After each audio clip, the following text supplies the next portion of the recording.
Hey everybody, this is Peter with Tabletop Gaming Guild, and today I am going to be working on building a dice keeper made by UGear's games.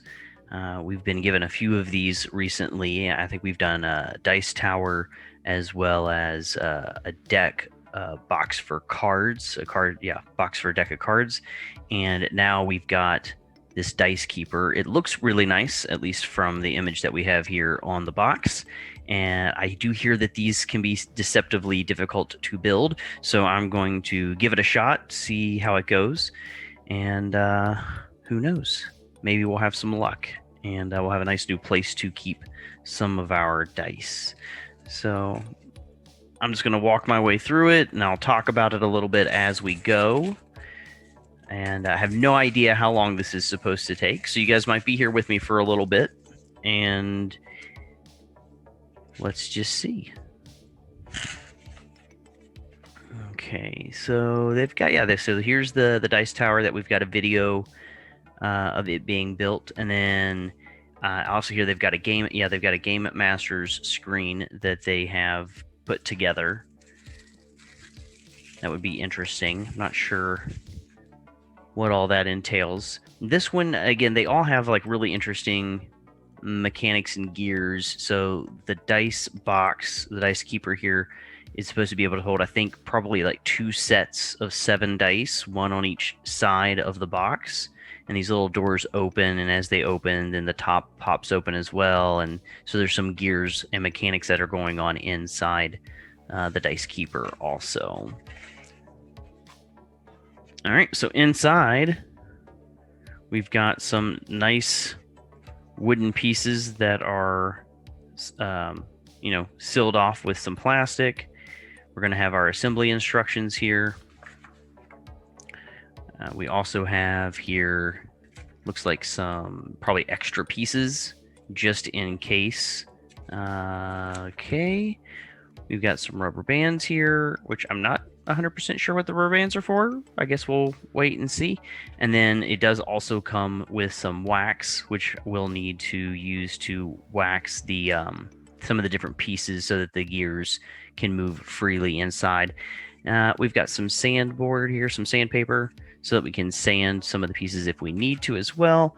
And then I've also got my pocket knife here just in case I need it to remove some of the little burrs or whatever from around some of the gears, just in case.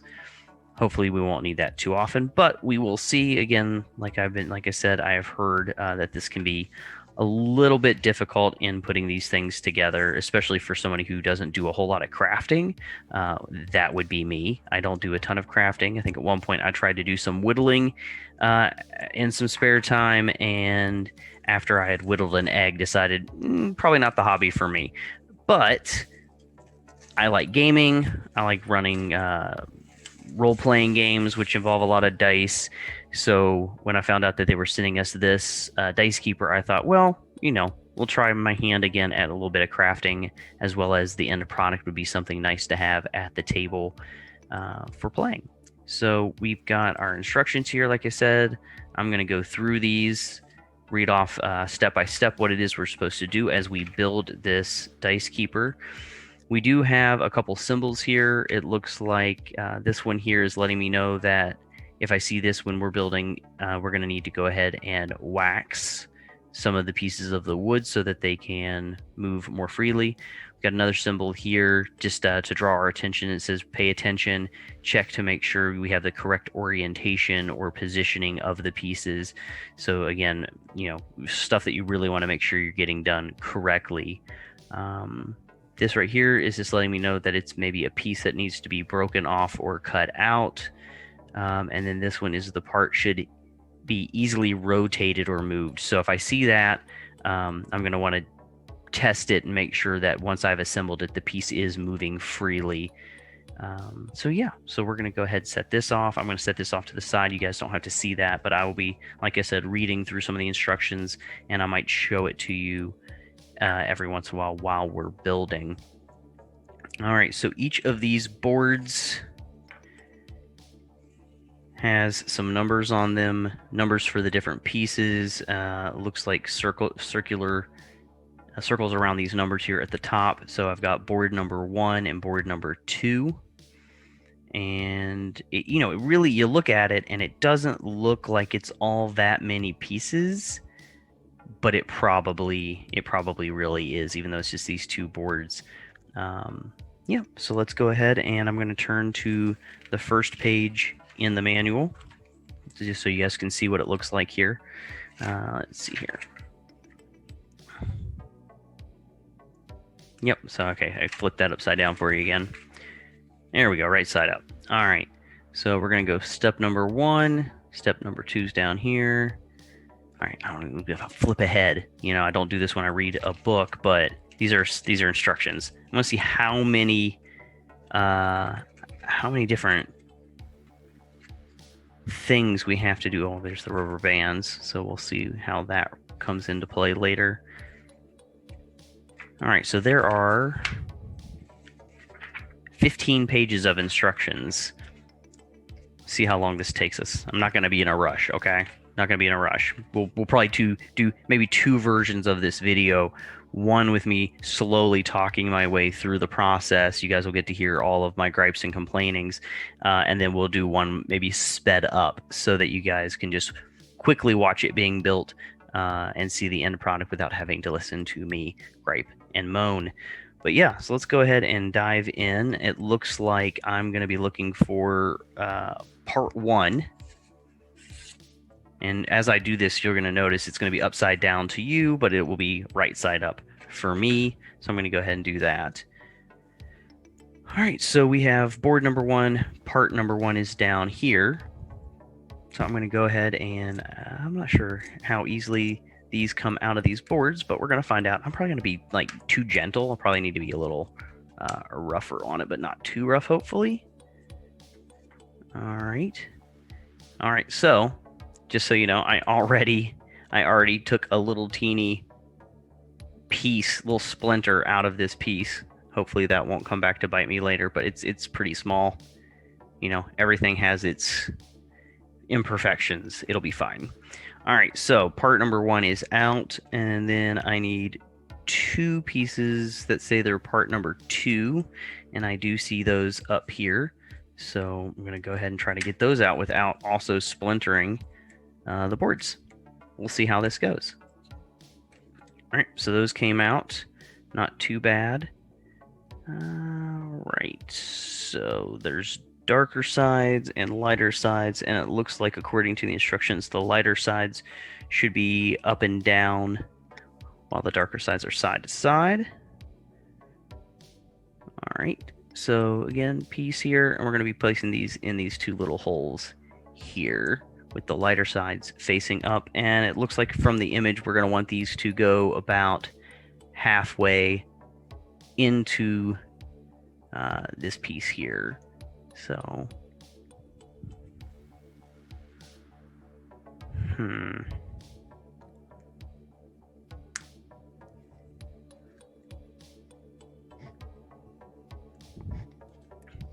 All right, so I can already tell you this is not, you know, it doesn't slide in, that's for sure. So it's going to be,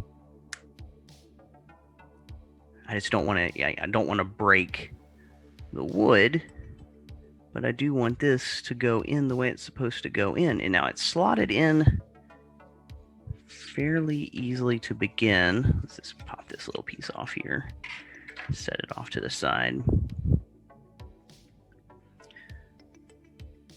All right, so up and down,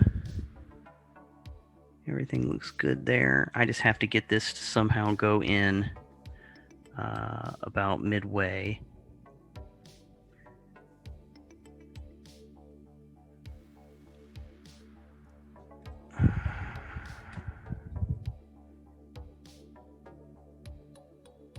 Maybe if I use a little bit of the wax, maybe, even though it doesn't show the symbol for the wax, maybe if I wax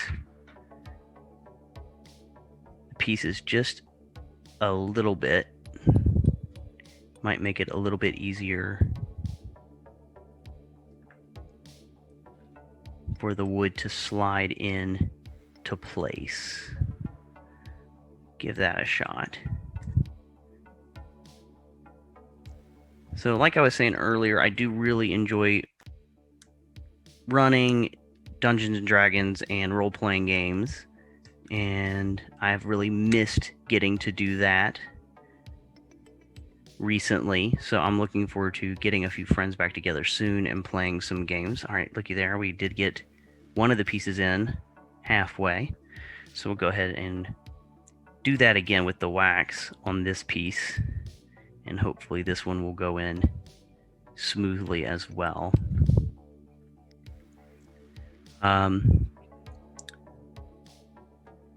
I've had a lot of time to think about some of the games I would like to run next time I get my friends together. There have been a few more books to come out for Dungeons and Dragons over the last year that I, obviously have not been able to run yet. So I'm looking forward to doing that. Any of you watching the video, if you like to play role-playing games as well, I'd love to hear what games you like to play. Whether it's Dungeons & Dragons, Pathfinder, whether you play some of the games that are coming out from Free League Publishing. I know we've done a few videos now for some of their products. I'm looking forward to eventually running a session of Alien as well. And I know some of the guys from the Tabletop Gaming Guild are looking forward to playing in that game. So, and James has even talked about running a game of his own, which I will be very, very interested in participating in. All right, so this piece also being a little difficult to go in there.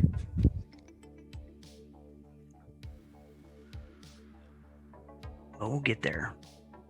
We'll get it in.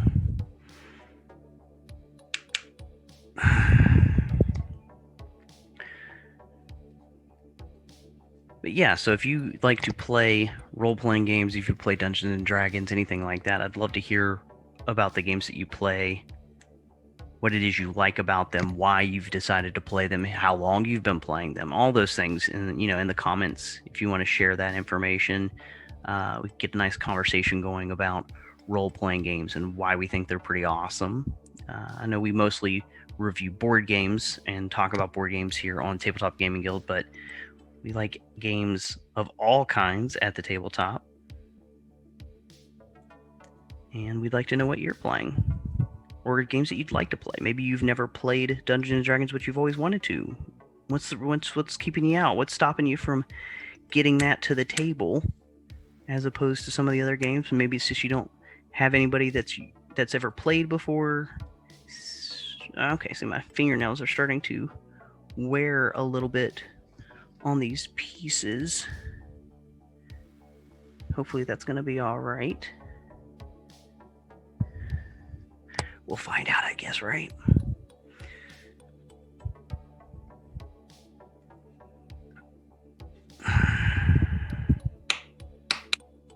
We're getting a little bit of movement. Just kind of pushing it against the table there. Oh, there we go. All right. Got it in there. That looks fairly even, I think, between those two. So you can see now here, got both pieces through, but you can see I nicked it a little bit with my fingernails. Hopefully that'll be all right. It'll just make it, unique. Again, like we said, everything's got its own little imperfections. All right, so that was step one, and that took me a good little while. So we might be here for a bit, everybody, but that's going to be okay. This is what you guys are here for, right? You're here to watch me slowly eke my way through this video, making this dice keeper, and then hopefully from watching me do it, see if it's something maybe you wanna deal with. If you're a crafting person, this is probably like right up your alley. This nice little midway point between board games and crafting. Crafting is, like I said earlier, not my strong suit, but I can definitely see where it can be fun. All right, so this part on the assembly here on the instructions is right down here, and it looks like we're going to take this piece and we're going to get it about midway onto this one here. It doesn't say anything about waxing it or anything, so hopefully we'll be able to get this piece on there without any waxing. Let's see how that goes. All right, so this down here looks like it's supposed to be the bottom.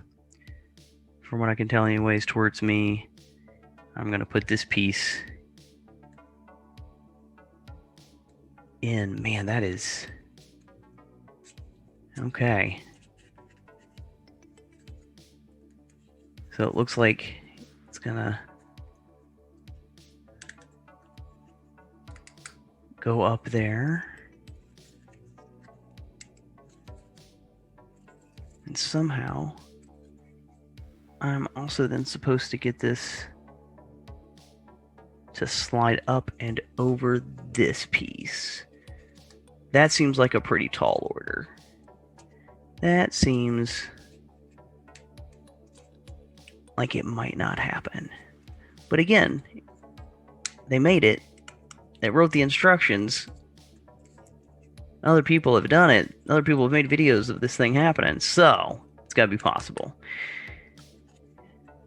And we're going to give it our best. Alright. Nope.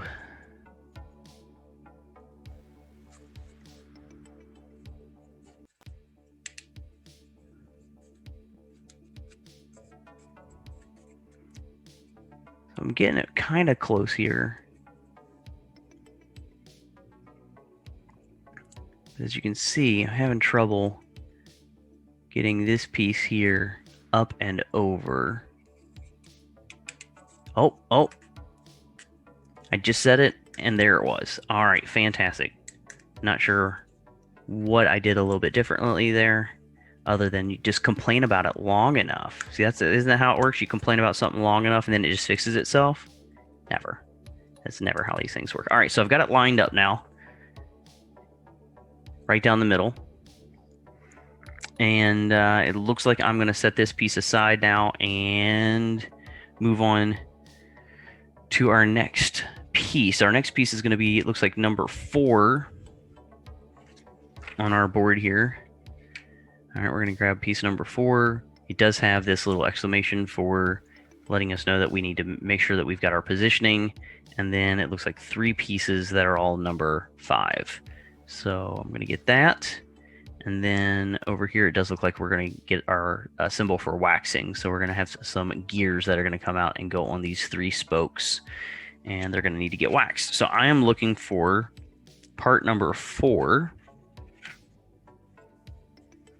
And 3 of our number 5. So here's number 5. I found that pretty quick. Let's see. Okay, so those... I mean, these come out of here, it seems like fairly easy. I'm just so afraid they're so small. And the wood, obviously needs to be soft-ish. I keep feeling like I keep cracking little teeny pieces, which is probably not great. All right, so these pieces are... There we go. So there's 5 of them. I only need 3 for this next part, but I might as well go ahead and get them all out of here so that I can have them ready for whenever I'm getting called on them again. So I've got 3, and then there's 3 more supposedly for later. I'm going to set them over here next to the piece that says number 5 so I know that they go together. All right, so I got number 5, and I need to find piece number 4, which is right here.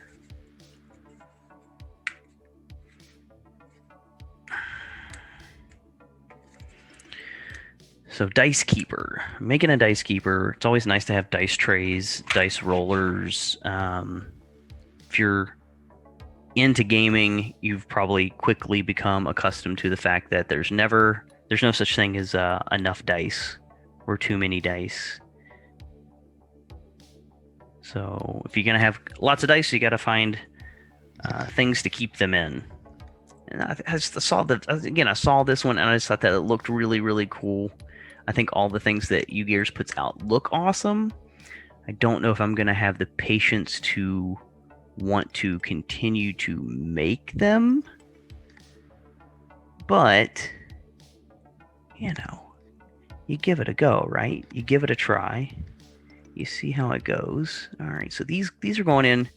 These pieces are going in much easier so far here than those last pieces did.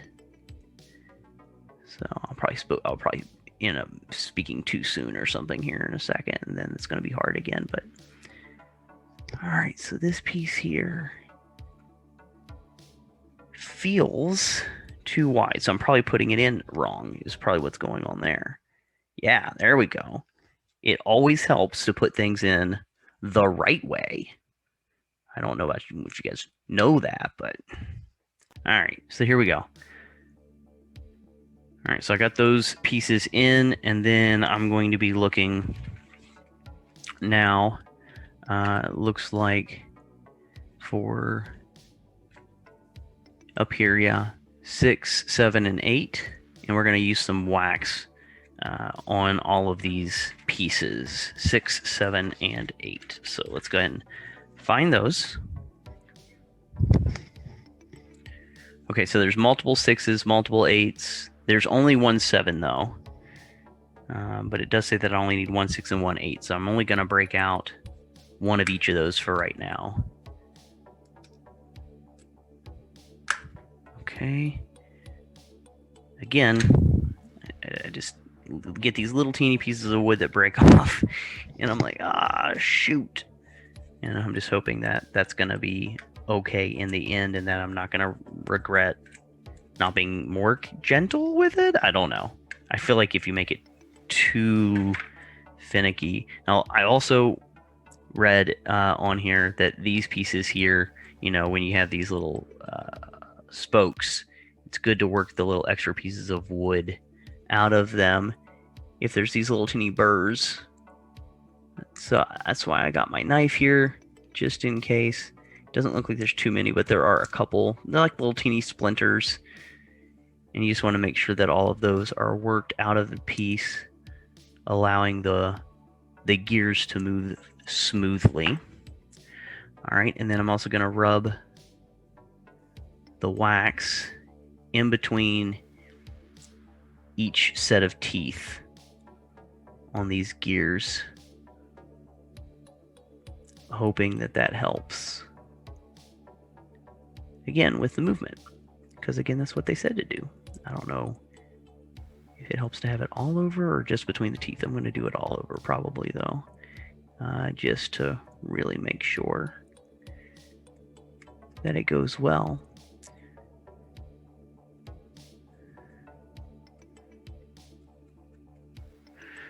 All right. Again, this is another piece that it did say that you want to be really focusing on the location of each of these pieces. So here in a second, as I go to actually attach them, we're going to hold the piece the way that it shows in the image. So I've got that. And it says part 6 is going to go up here. So we've got this round, round hole here. Is it going all the way? Looks like it's going all the way in. And you can see that it's got movement. It does have movement. That's good. All right, and then our piece number 7 is going to go in here, and we want to make sure that these teeth line up with the teeth on the piece above. Again, making sure that we can get movement from the gears. All right, so we've got those two pieces on. We've got movement, so that's good. And then we're going to go with part number 8.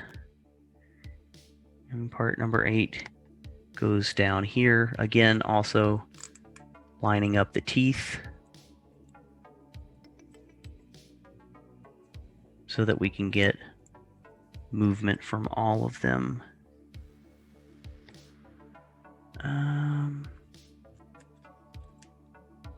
All right. I'm not getting a lot of movement or play from the gear down here on the bottom. There we go. There's a little bit. It's like you just got to get it. There we go. It doesn't want to start going right away, but once you get it moving, it's like it's wearing into the motion. All right. So those 3 pieces are in. And it looks like then we get the matching piece over here of number 4, which it says is part number 9, actually. It looks very similar to part number 4, but it's number 9. And it looks like there's actually 2 number 9s. So we've got them here, right down there. I'm going to get one of those pieces out.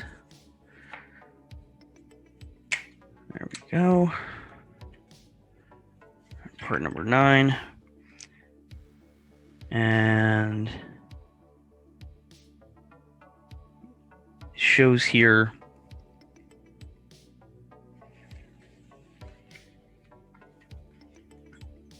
oh, so there's a second part number 4. It looks like we're doing this twice then.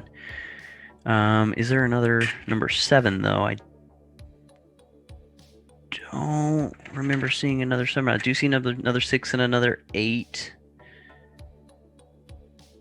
Oh, yep, there it is. I see another number 7. Okay, so we're going to be doing what we just did, and we're going to be doing it twice.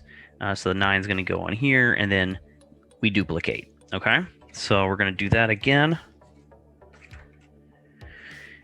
And this piece, again, is number 9, and it is just going to then sit. Oh, wait.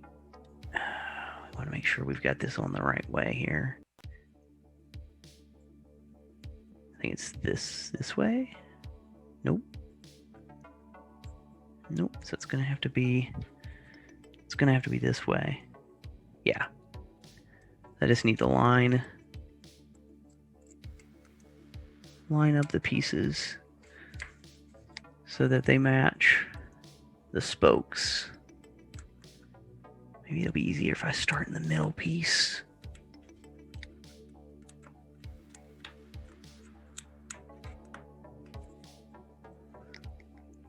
It's getting real blurry there, so guys, sorry about that. I lean in close to the camera and it gets all blurry. I'll try not to do that too often. All right, so I'm going to do the same thing I did previously, and I'm just going to wax up these pieces just a little bit real quick. Apparently in this game, wax is your friend. Right?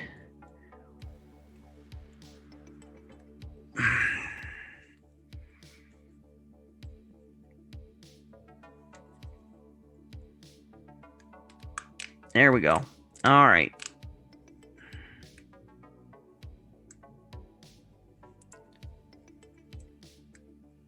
So that's on. There we go. All right. I was afraid that I got it on there and then I wasn't going to get any movement out of these, but there is still just enough space.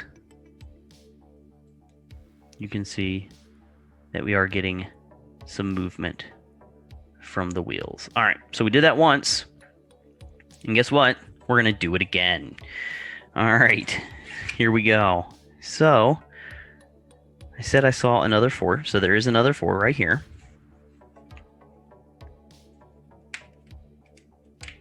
Okay.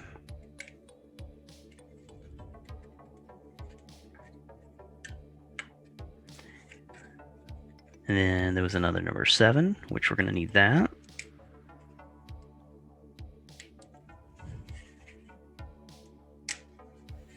Jeez.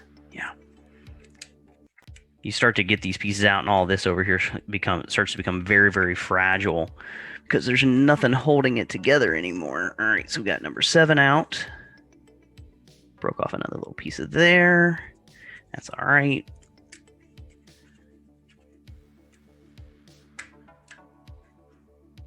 Again, the hope is afterwards it all just works together, no problem. Okay, got another piece of 6 there, and then 9. I'm going to hold off on getting that out. Not just yet, so I'm going to need these other pieces here for number 5. Okay, so our number 4, we're going to go back to our instructions real quick, take a look. And when holding number 4, this should be towards the top. That's good to know. All right, and then these went in just fine last time. We go light side up, dark sides side to side. Is that correct? Pretty sure that's correct.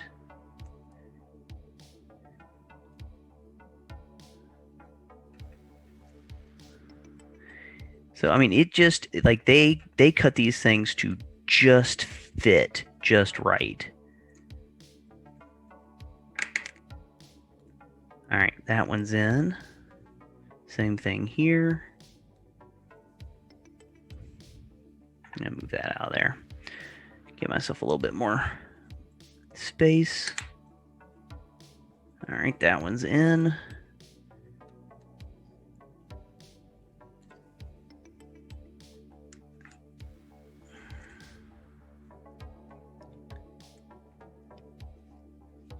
All right.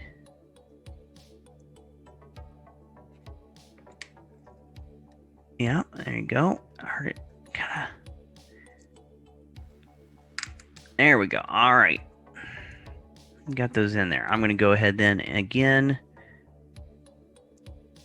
use a little bit of wax. We know that the wheels are going to be spinning around these pieces, so a little bit of wax is going to help with the gear motion.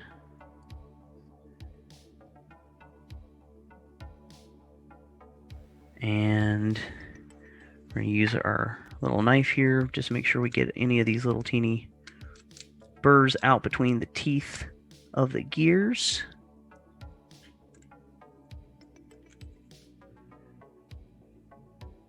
And then after that, we'll go through and we'll make sure to wax between all the teeth. Okay.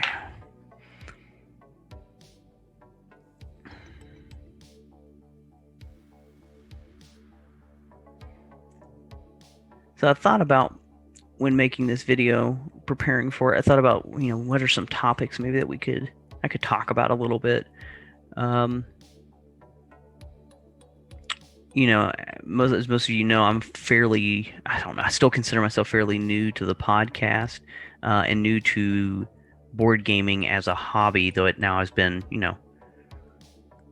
a little over a year or so that I've been doing this. But for most of you, I mean, I don't know, that might still be considered new, I would think, by a lot of people. I don't know how many of you have been playing board games all your life. I grew up playing Monopoly, and I grew up playing Scrabble with my family. I was never much of a Scrabble person, but my family loves Scrabble, so I'd play Scrabble.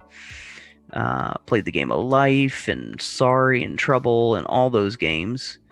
And, I found them enjoyable, but it wasn't the first thing I would do. I was very much a go outside and play kind of kid.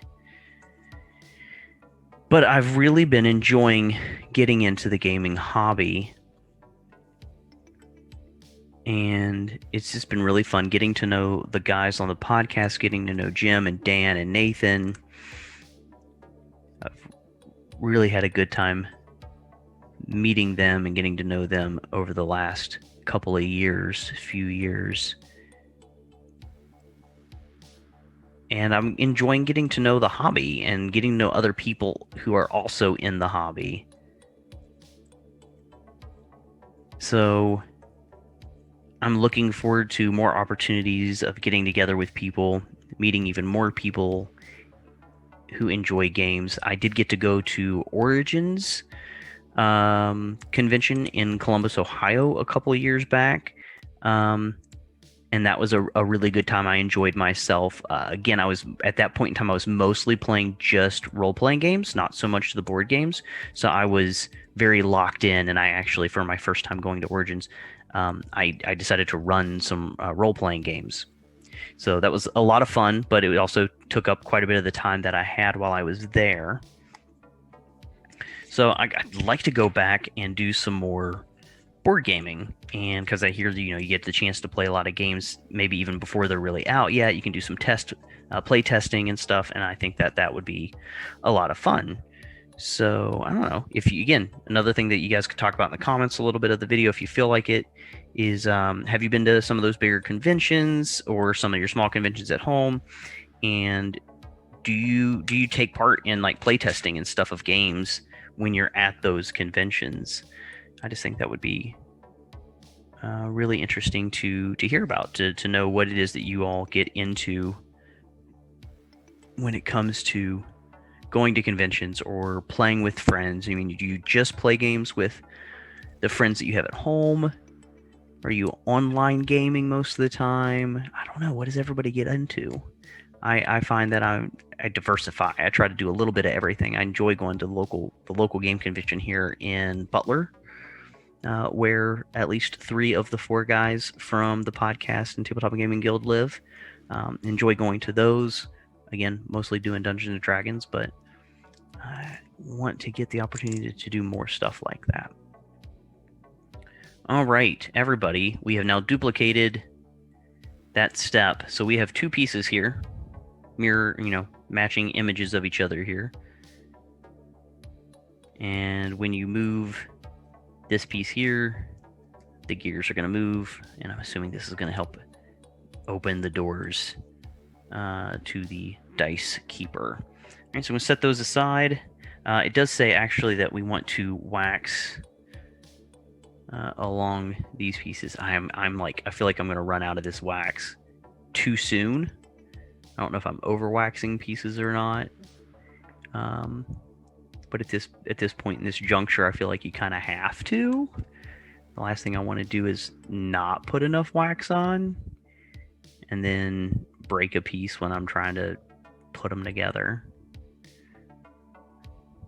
So that's just me putting too much wax on all these pieces, but that's okay. That's fine. All right, so we got 2 matching pieces here. I'm gonna push some of this wax out of the way, and I'm gonna flip, guys. We are now on page 6 of our instructions, and it looks like we are going to now be using this first piece that we put together. First piece that we put together, and we're going to be attaching the 2 other pieces that we put together. Okay, interesting. So let's see here. Yeah, so here we are again in the instructions. We're going to be taking these pieces that we just put together that have 4, 9, 5, 6, 7, 8. Yeah, all those. And then we're going to be plugging them in here into that piece. All right, let's give that a go. I don't know. So yeah, so it looks like that, right? I put that together there. I say right with a question mark, like you guys are going to be able to give me the answer, and you're watching this after I've made the video, not while I'm making it. What help are you? None. No help at all. If only I'd invited you all over. You could have come over and you could have helped me with this project. You could have said, Pete, don't do the project. It's a lot of work. No one wants to do that much work. All right, so I don't think it matters which side I put this on because I'm going to put the other one on the other side. All right, so that one is supposed to go in the top piece there.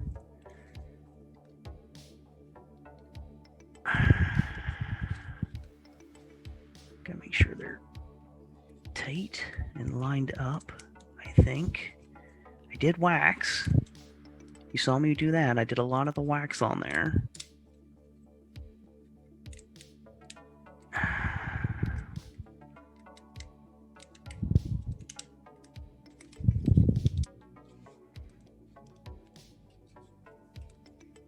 Oh, well, it's. I think I'm getting a little bit of motion there.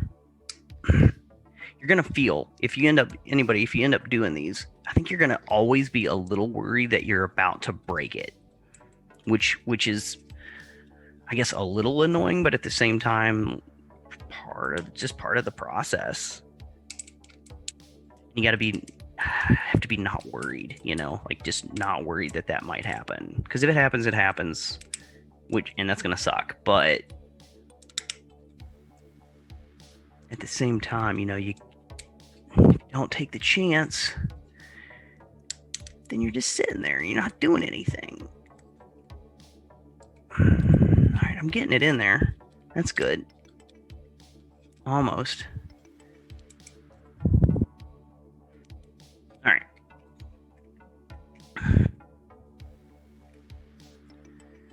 Yeah, all right. So that one is, I think, as far in there as I'm going to get it for right this second. And then I got to go onto this other side now and do the exact same thing with this piece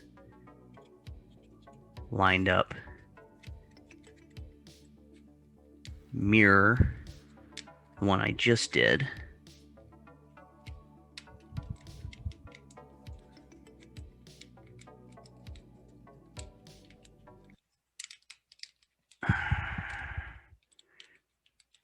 It's very delicate looking. I think that's also, it definitely is somewhat delicate. You've seen me, I've talked about it. I'm breaking off little teeny pieces, little splinters. But I don't think I've broken anything substantial yet. So fingers crossed, I will refrain from breaking any large pieces while I'm building this thing. But it just seems so incredibly fragile.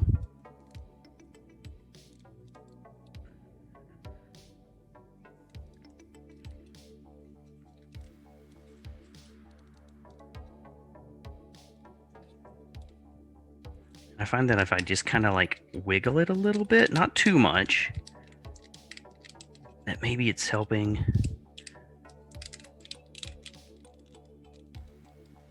slowly get the pieces together. We're getting there, but it's still, see that? Yeah, it's still not. I gotta get this flush. I have to get that flush.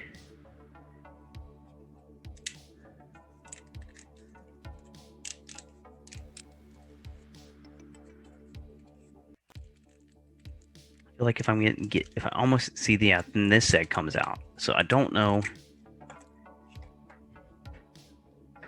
what more I can do to try to get that fitting.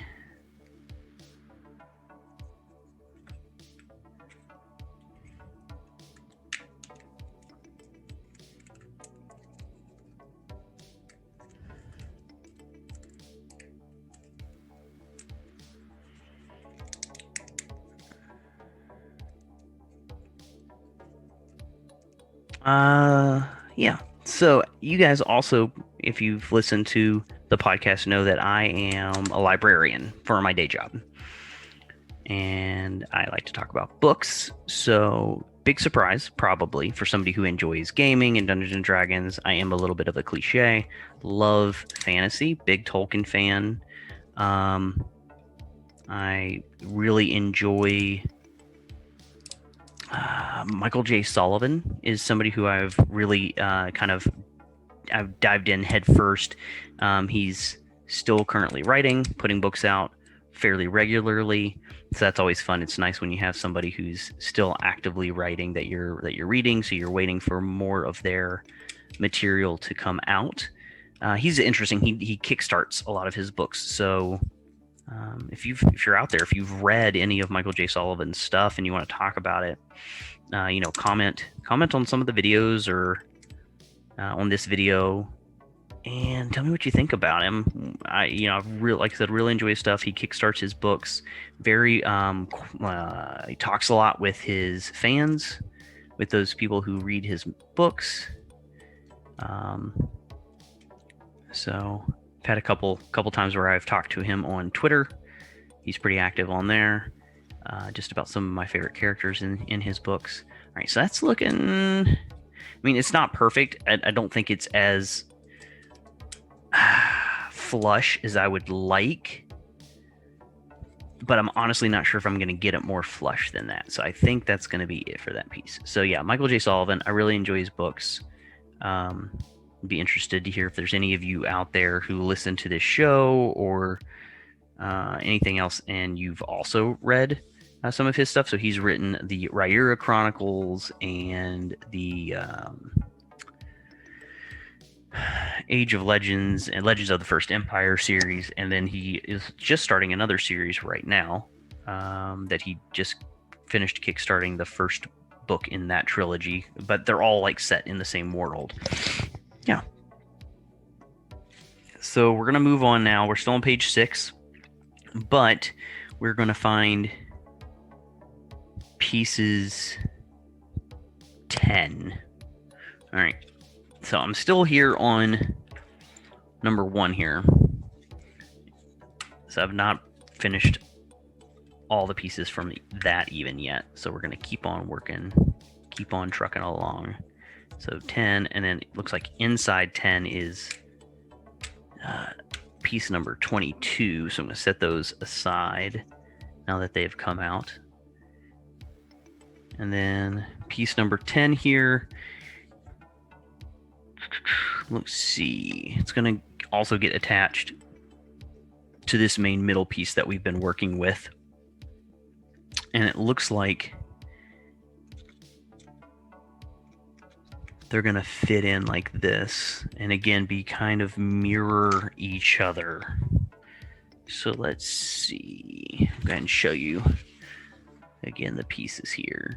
So 10 and 10 are going to come together around this, forming a little bit of a cage around this this outer area here. And then again, these pieces should be able to freely move, which we've seen that already a little bit. So I think that's going to be okay. And then we've got part H here. So it's not a numbered part, it's a lettered part is going to go down here at the bottom, giving us, I'm just assuming, a base. Okay, so let's go ahead and keep on going. First, we got to do this part number 10. All right, so part number 10 is going to go here.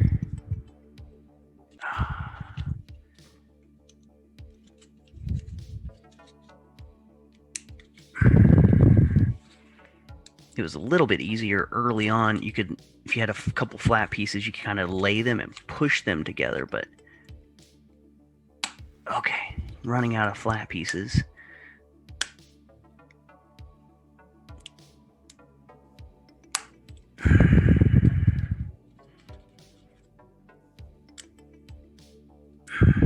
It's a little bit of a workout on your fingers, which I had also heard about these. Yeah, but each time I push, I get just a little bit more movement.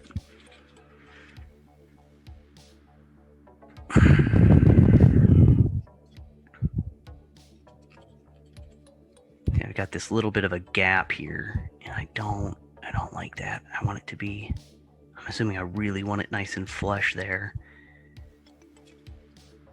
Probably again should have waxed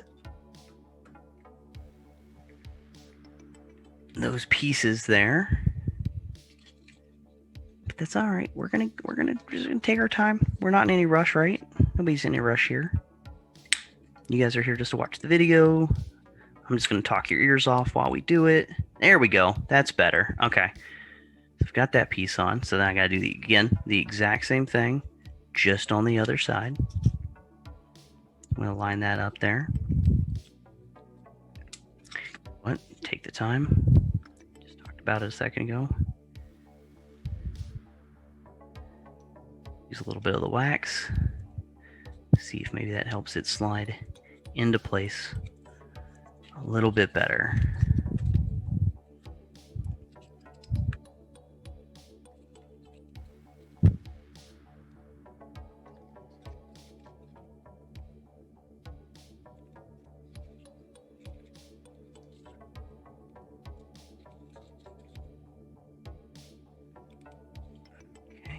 Starting to go in. Yep, we're getting there. I do a little bit on one side, a little bit on the other side. And try not to break anything. Try not to break anything. There we go, singing at you guys. All right.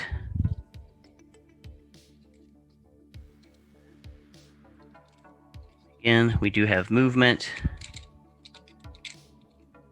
That's good. Okay. All right.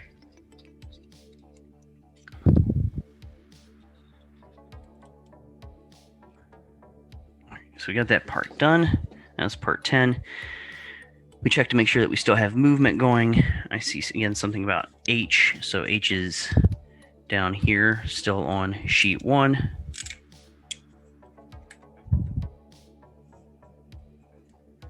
And H is supposed to go down here, like be the base.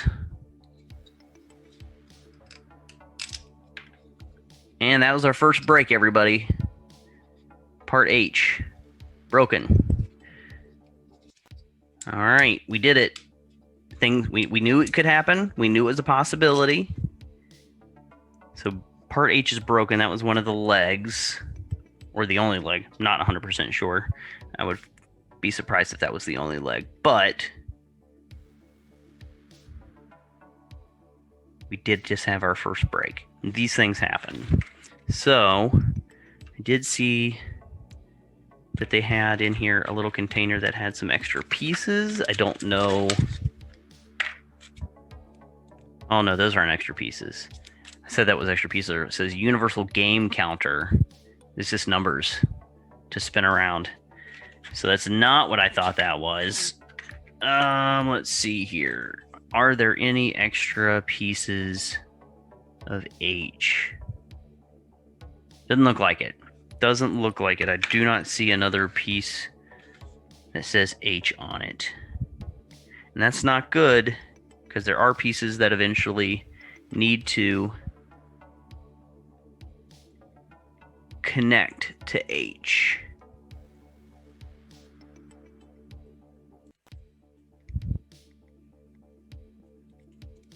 All right, that's all right. I think what we'll have to do is I'm gonna have to glue this together in the center, probably with either some wood glue or super glue here. And see if we can get that to still work. It's always good to have super glue on hand. So I think that's what I'm going to try to use, because I don't believe I have any wood glue here in the house, but we're going to find out and see. So you guys hold on. I'm going to be right back, and I'm going to see if I can find some glue. All right, so I'm back. Super glue, again, not exactly what I would want to be using normally. I'd probably want to go and find some wood glue, but I don't believe I have any wood glue in the house. So I'm going to try just using a very small amount of super glue right along the spots where the wood snapped. Not a lot.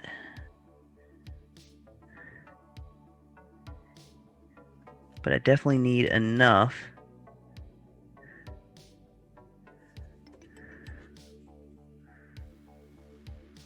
that eventually I can add some pressure to it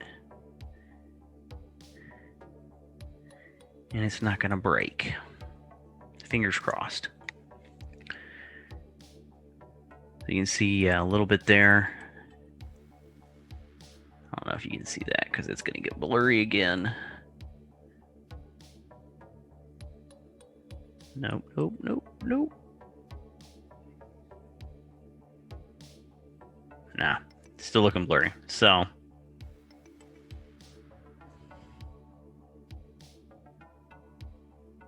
right, that's feeling decently stable again. I don't want to test it too hard. It's like a little wishbone. Feels like a little wishbone. We're gonna try this again and see if I can get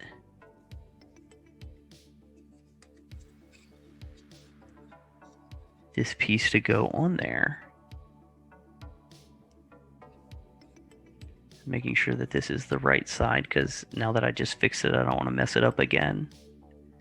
But yeah, that looks right. Oh. Hadn't quite set. Got it stuck to my finger there for a second. That glue is crazy.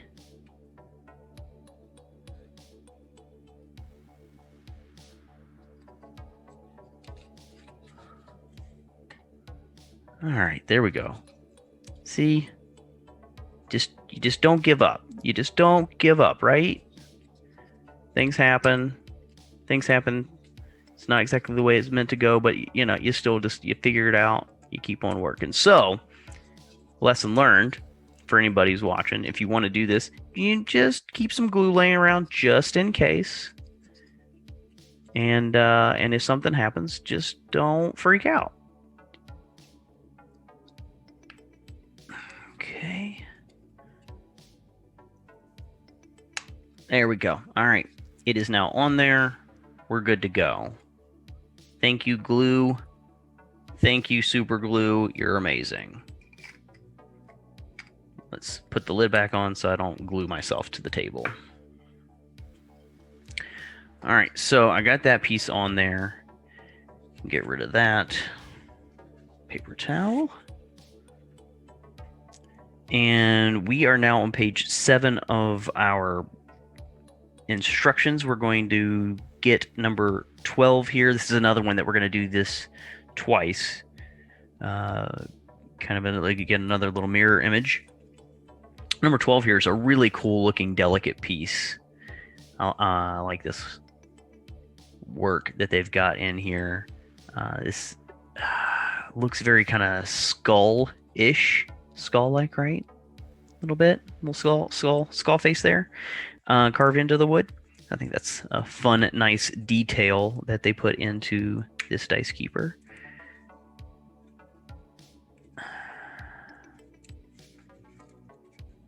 Go ahead and try to get both of these pieces, both of these number 12s loose from this tray while we're at it, because again, like I said, this is going to be a mirror piece, so we know we're going to be doing it twice.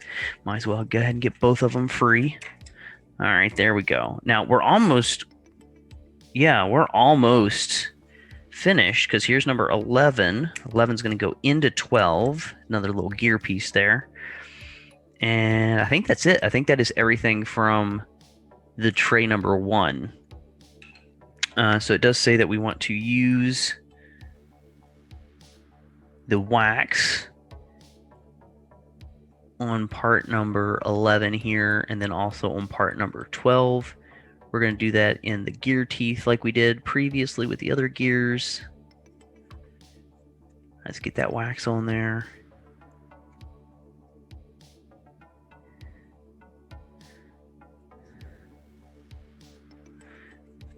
Same thing with this one here.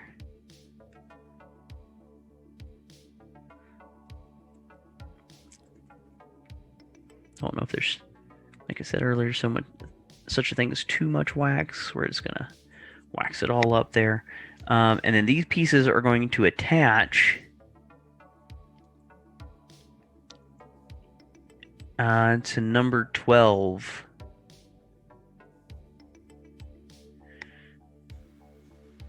Where does it say that's going to attach to? Oh, right here, right down here.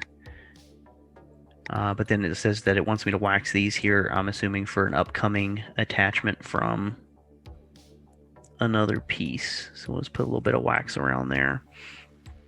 But number 11 here is going to go into these 2 slots here in number 12.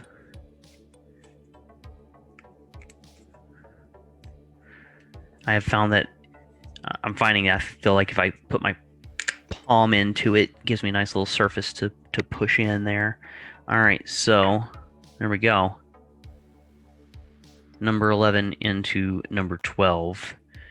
And then it wants me to find number 13. Like I said, I'm done with this sheet, so I'm going to throw that out of here. Not throw it away yet, but just move it. And then on to number 2 here. So number 13 is here in the middle of sheet number 2.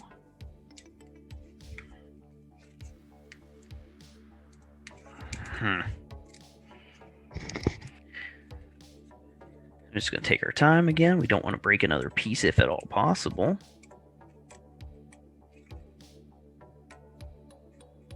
You got to be very careful using your nails. This wood is definitely fragile.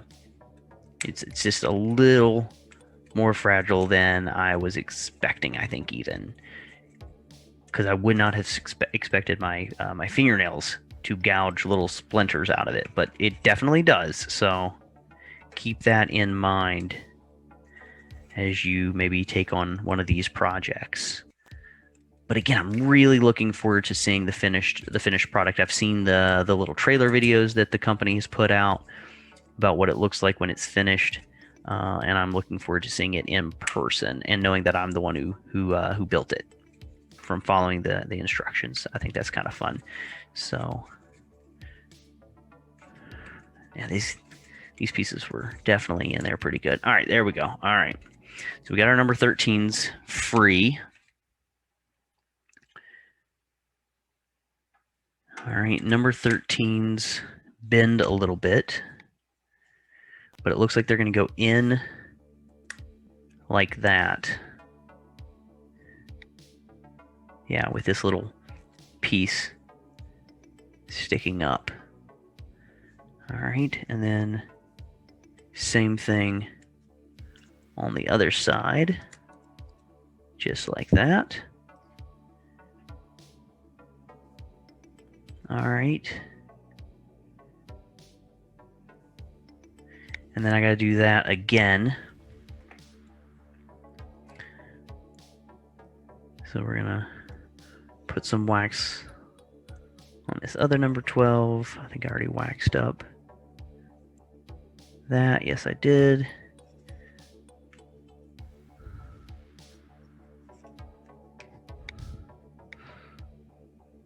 So that one.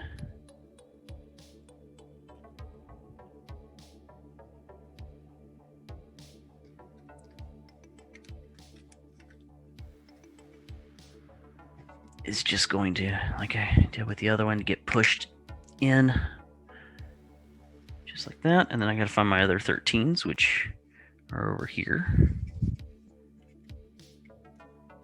Take my time to get those loose.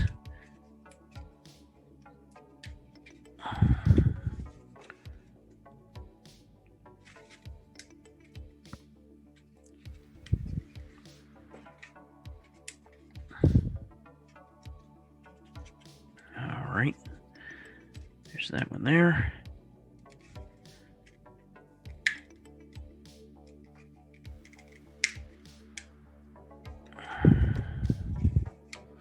I think this is another thing that I really have enjoyed learning about the gaming hobby is all of these like side pieces, these other things that kind of come along with the hobby that you just maybe, like me, I know I didn't expect. I never expected that crafting would really come into the gaming hobby.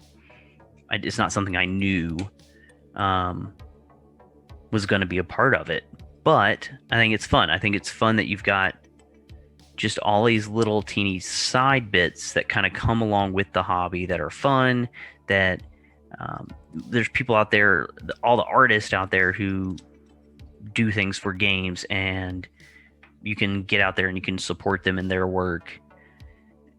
You know, there's just a lot more to the gaming industry and to the gaming world than I ever expected. And I think that's a lot of fun. So it looks like that part H that I broke earlier, but fixed, thankfully, is going to now attach these two pieces. So if I do this upside down, it looks like, is that going to go like that?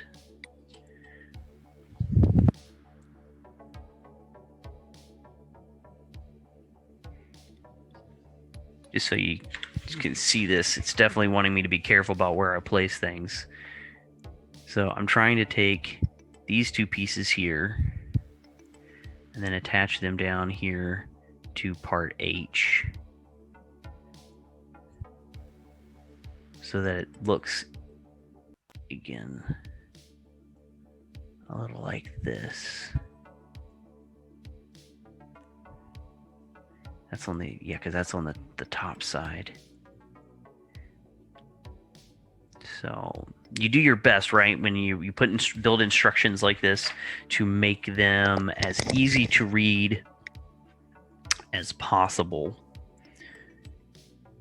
But you're going off images and you're not going off of video. And I don't know about you all, I learn better from video personally. That's just the way that I work.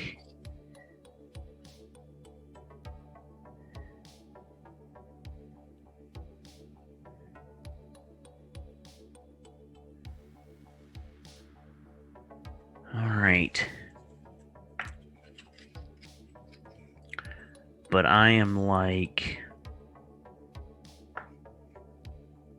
I'm fairly certain that what I'm doing here is attaching these pieces there.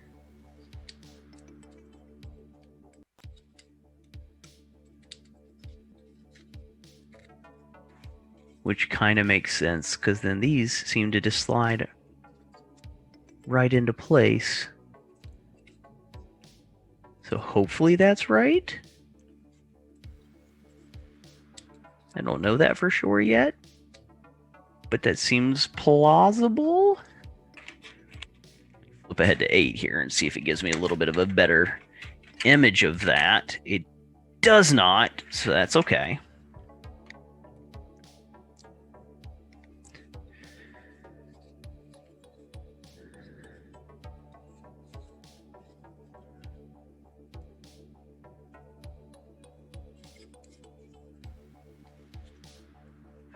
So these are going to be our pockets eventually, I think, then to hold the actual dice that are going to go in this box.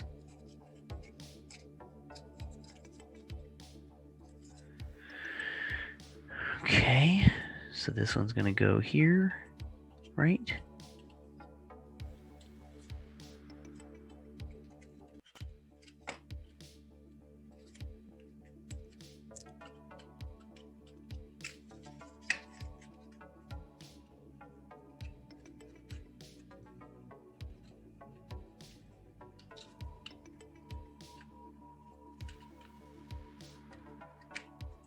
Yep.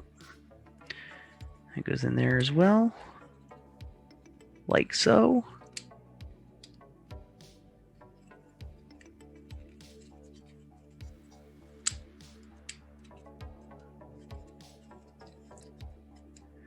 So I'm like 90% sure I just got that right. Going off the images and going off what it looks like right now. I don't know what you all think, but it's looking good to me. Looking good.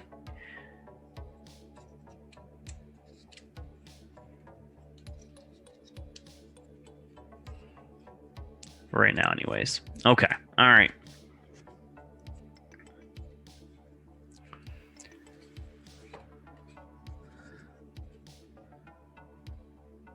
So it's all coming together. Supposedly.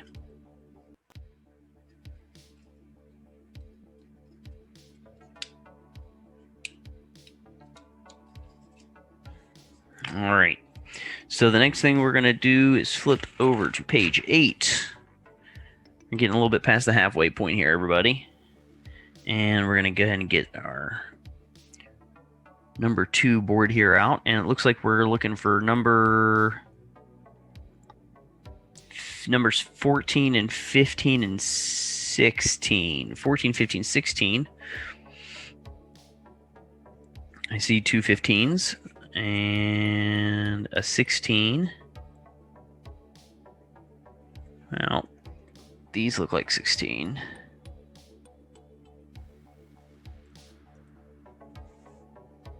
And a 16 there. So there's quite a few of these. It looks like there's 15 once, twice, 3 times.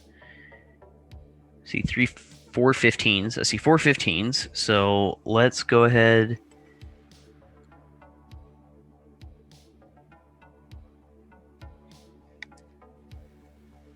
and get the 15s out there.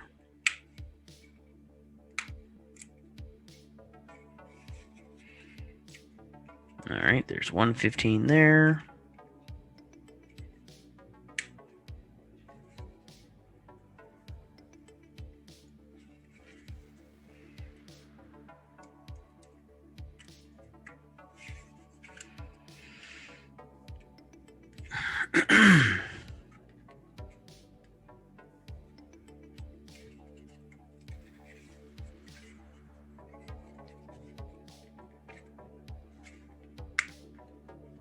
There we go, a little bit of movement finally.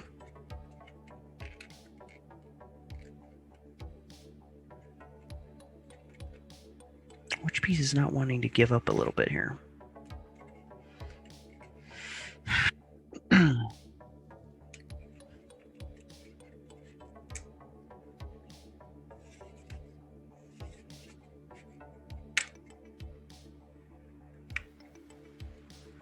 Okay.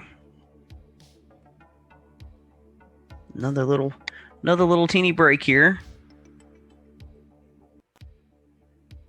It looks like it's going to be pretty small, though. I think we'll be all right. I'm trying to be gentle, but apparently not gentle enough. Apparently not gentle enough.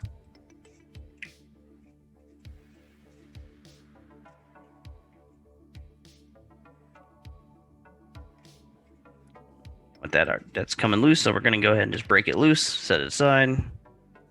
Number 19 there.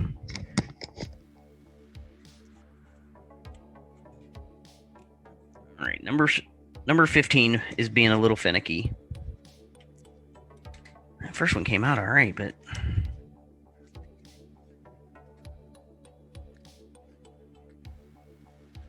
okay, so all the pieces around 15 are wanting to come out, but not 15 itself. Just so you know.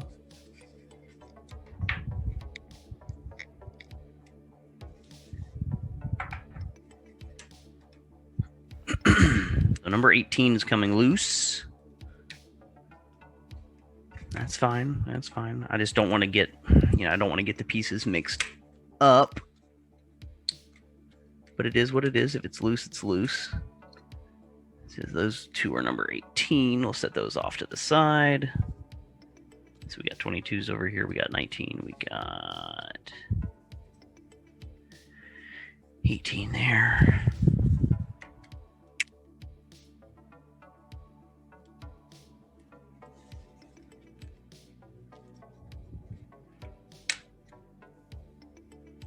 There's one other 15 that's loose now.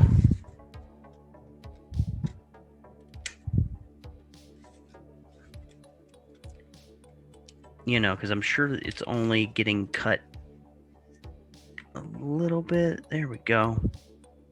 All right, so 15, 15. 15.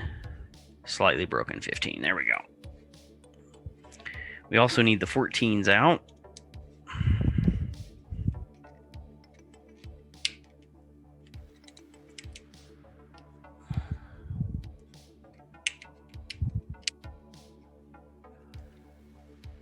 Okay.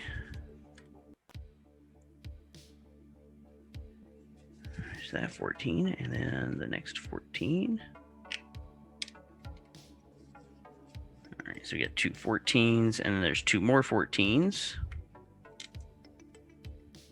So we are making a box, so it makes sense that we're getting a lot of symmetrical pieces here. Things that we're getting done twice, and then they get mirrored to one another.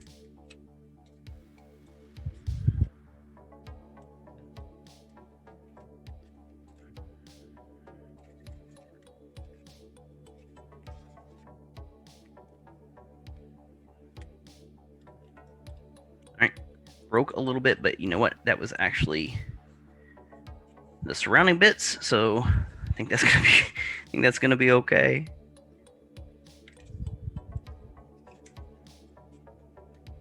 That's gonna be number 17. So we got 17, 18, 19.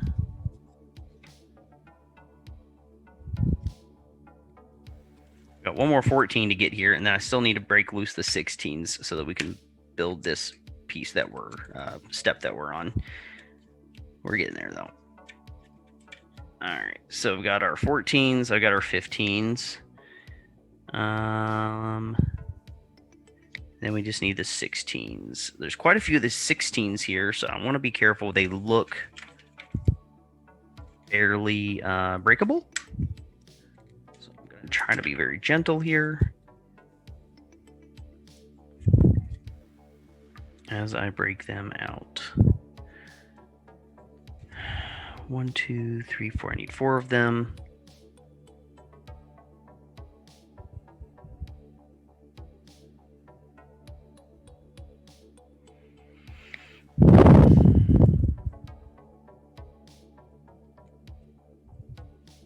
Yeah, these are some small pieces. I'm loath to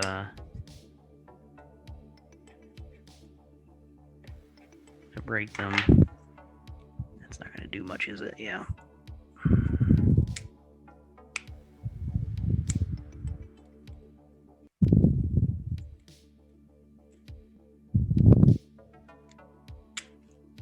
All right, so I got those loose.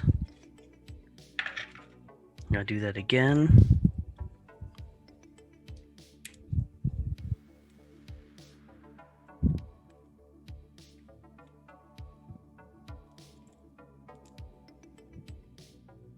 And again.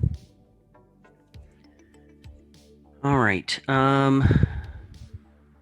So it says that I want to use the wax on these pieces here of the number 15s. Got this long piece here. And then also here. Do that on each 15.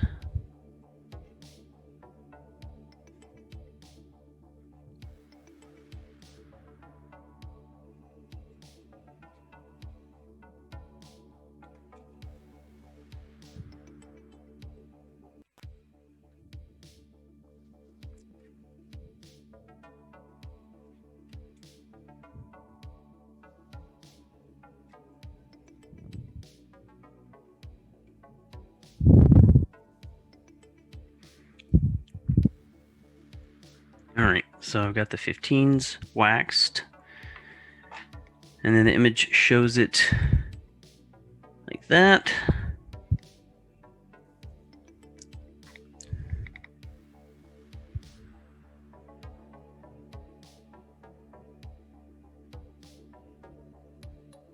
And then it's going to go up into, I think it is like that.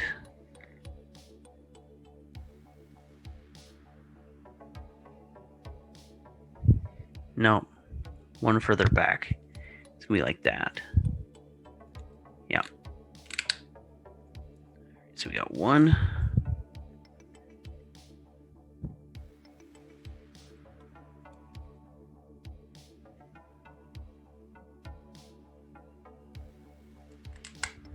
2. So it's got put together like that. And this longer piece here, it looks like 14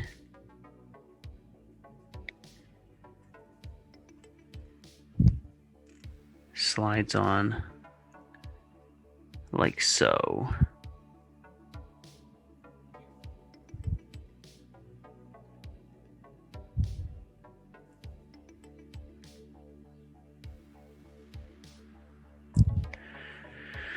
So like that. And then again, mirror opposite.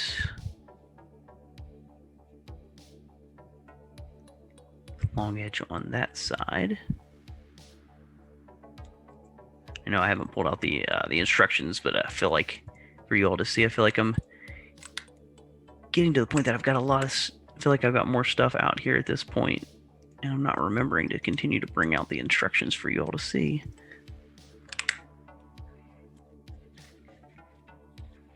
But I'm working on this part here, is I'm getting our number 15s, 16s all attached, and then the 14 comes over to the side, and then I mirror image it with this 15, 14, and 16s. So then I'm going to end up with 4 of these. And I've got 2 of them done so far. Oh, almost done.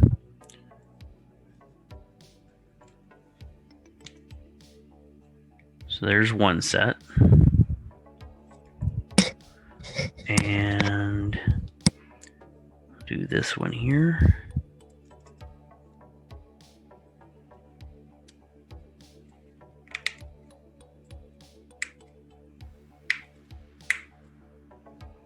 All right.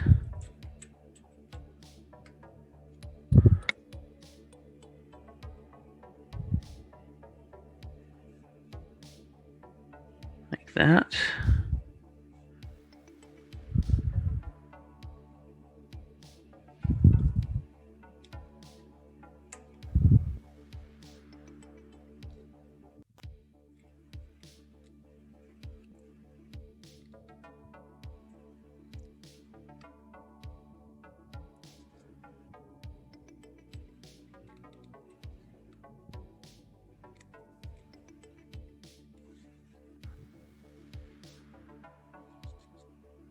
That. Okay. So I think that's one of the extra pieces. Let's set that aside for a second.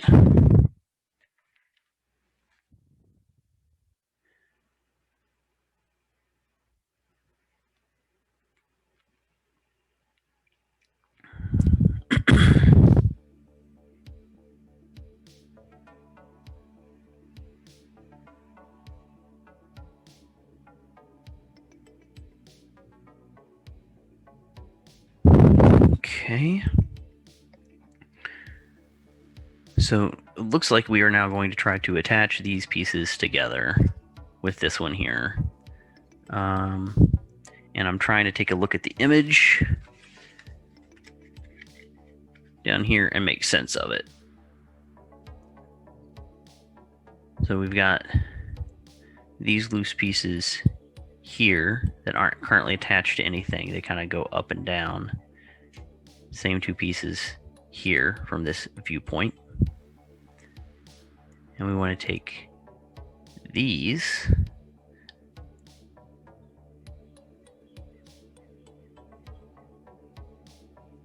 and it looks like attach them.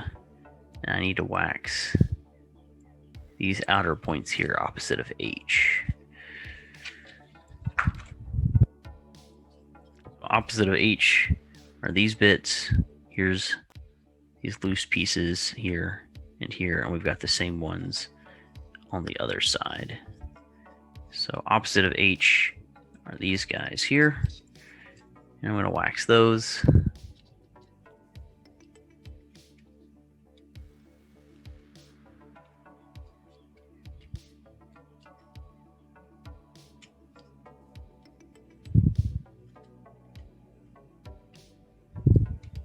I don't know if that needs it or not, but I'm going to do it anyways. What's it going to hurt, right? Okay. So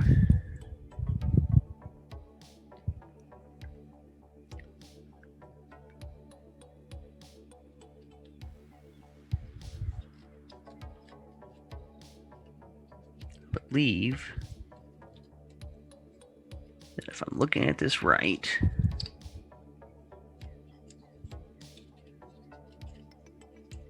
those pieces go together like that. Hope that makes sense. It looks like it to me. The only problem there is that that seems a little loose.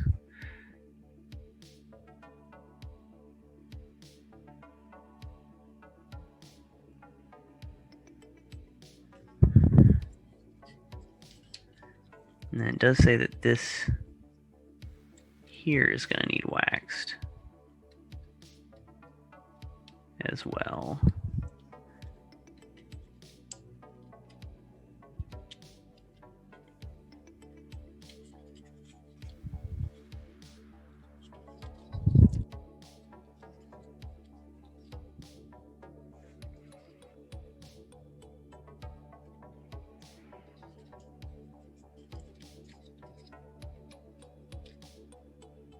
So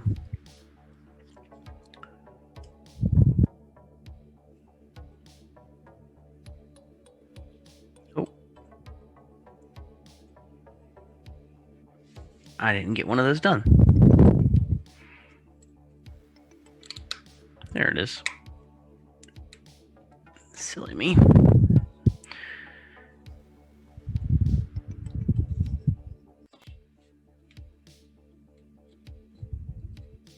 So again, the opposite here.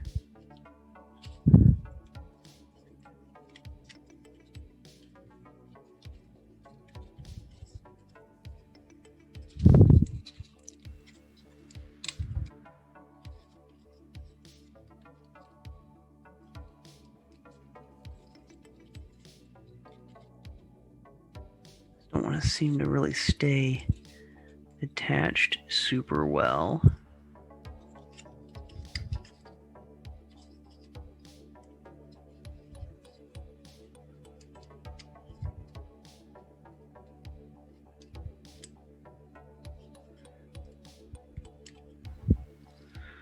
All right.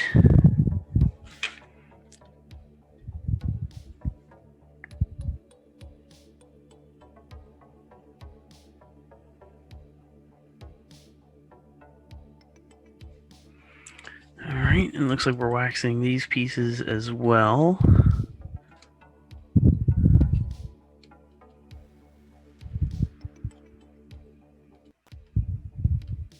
Because it says I'm about to use part 17, which is this guy here. And it looks like it's getting attached.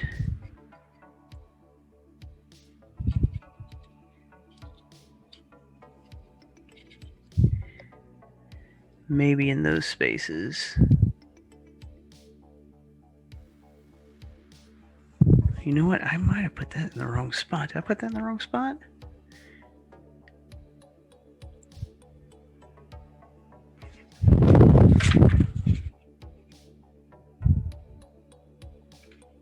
Yes. So these I had down here. These need to be actually up here, it looks like.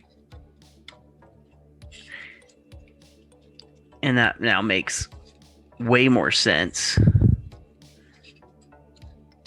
for those pieces to attach better to one another. There we go.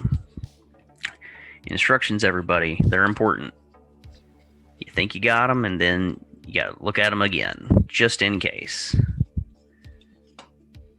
Because now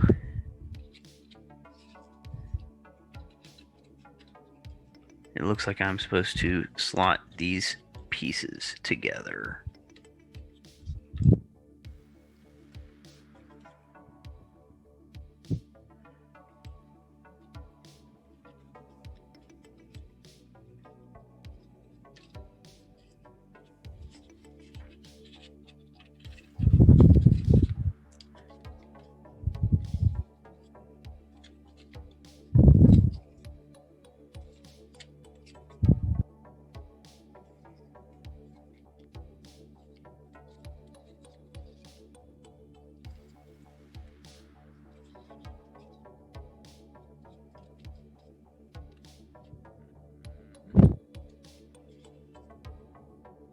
I'm trying to get this piece now locked in.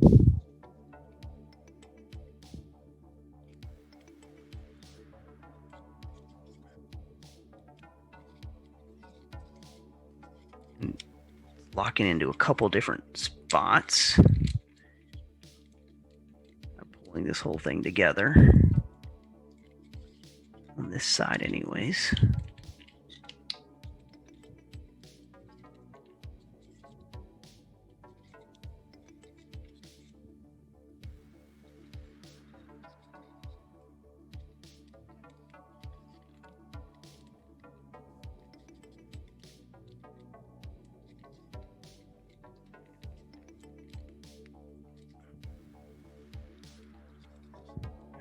Spot here that's not wanting to cooperate super well.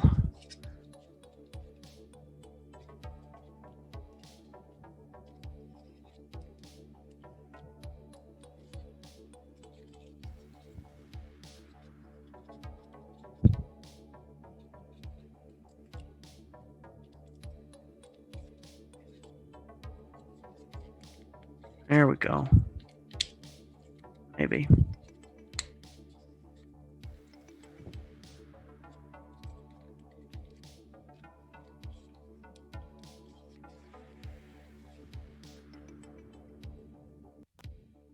Or to get into the actual work of the thing, and I know I don't talk as much.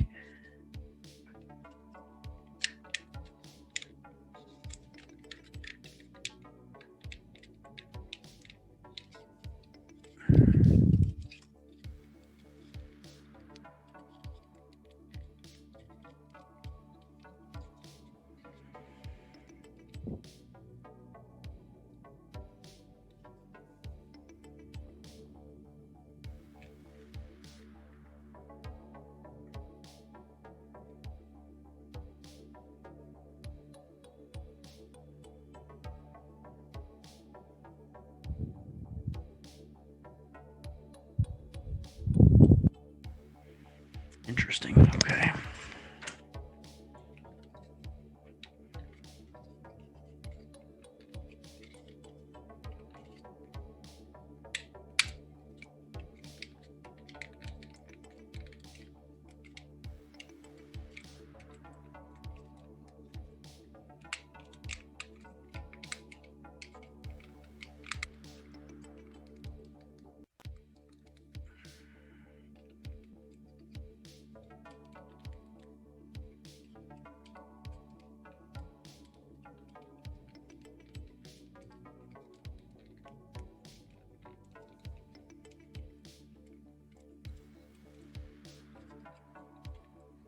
Okay, so I think I got that on as far as it's going to let me get it on there for now.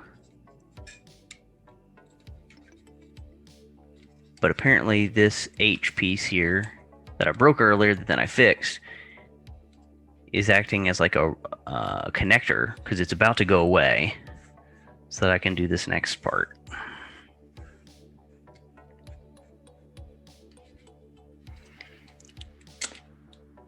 So I fixed it only to yet then remove it and it breaks again.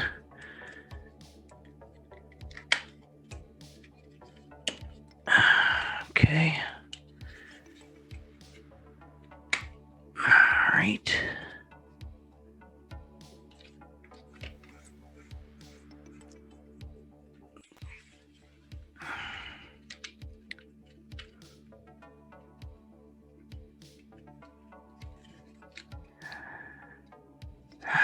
Okay. It's gonna be all right though. Because now apparently that is this one's job. This piece here. So I need to wax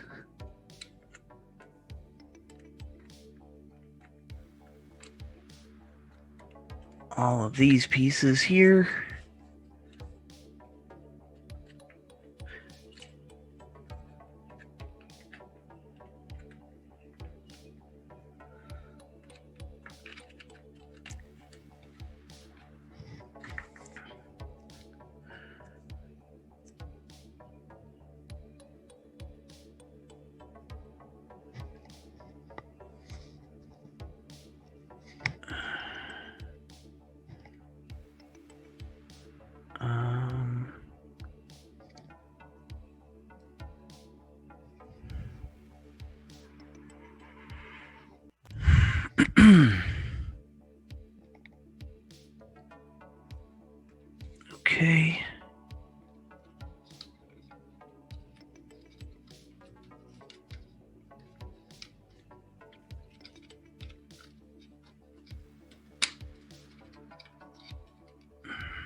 goes there.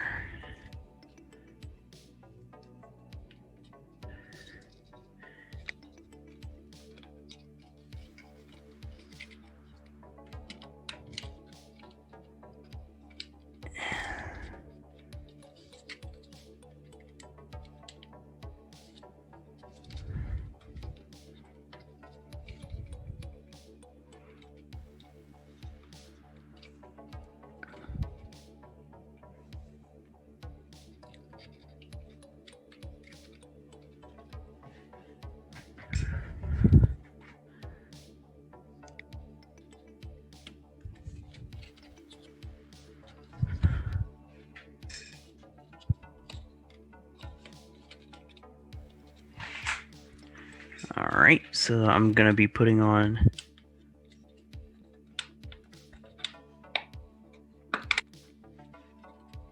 these ones now, I believe. Why is that one not? This one feels really loose, like it's just not connecting the way it's supposed to.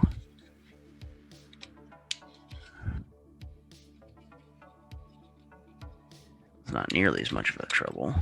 Doesn't feel like anyways.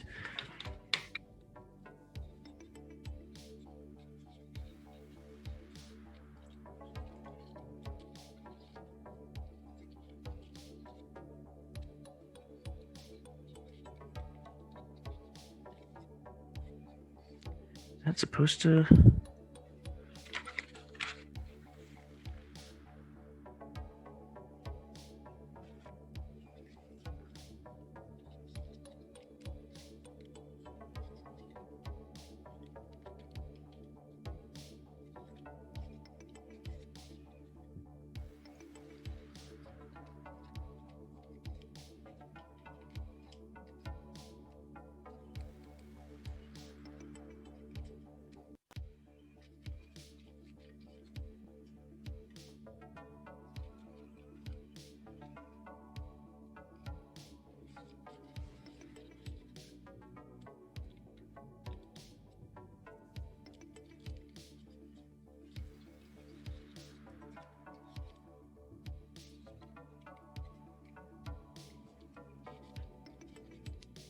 Mm-hmm.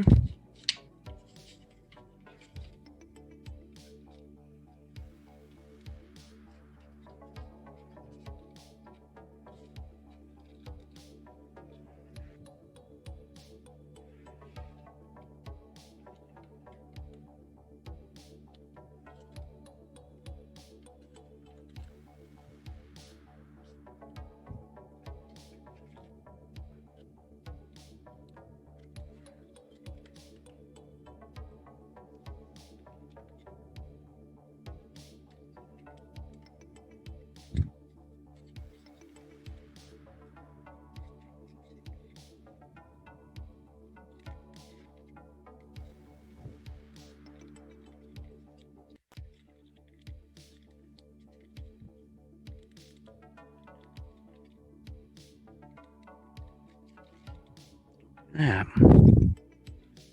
That little piece there wanting to break a little bit.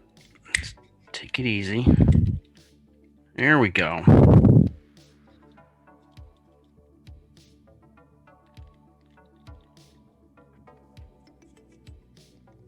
All right.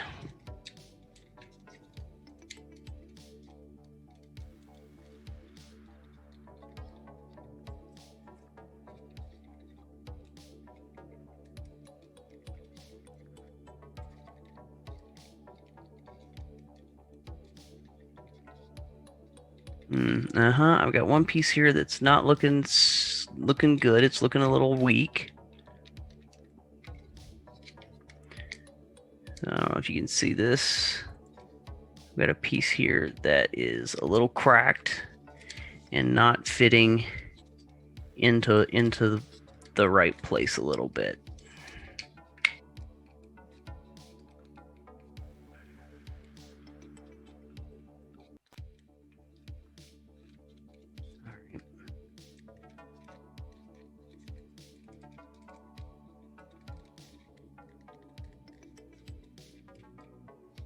I'm already starting to get some of the movement here. Not from this side though. I'm hoping that that's okay, an okay sign.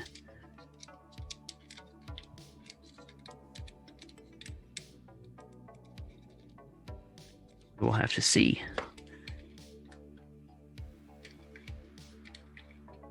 That one's got movement.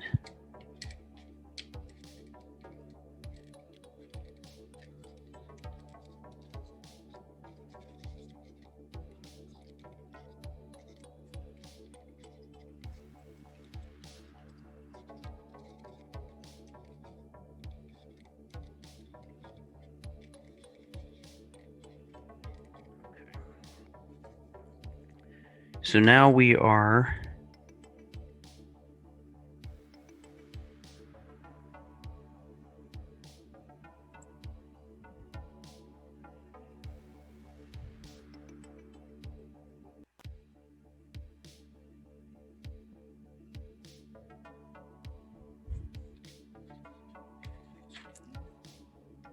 oh, did I do that in the wrong order? I probably did.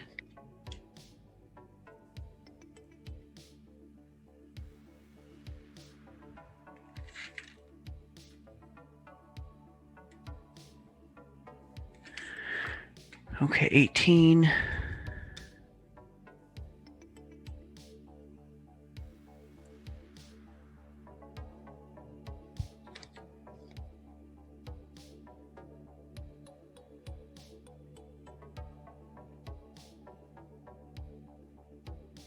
All right, so I definitely skipped a spot. I definitely skipped a part, and now I'm a little worried because I was supposed to have put these pieces in first for 18, and I did not do that. Got a little ahead of myself. So I might have to see if I can go back a step.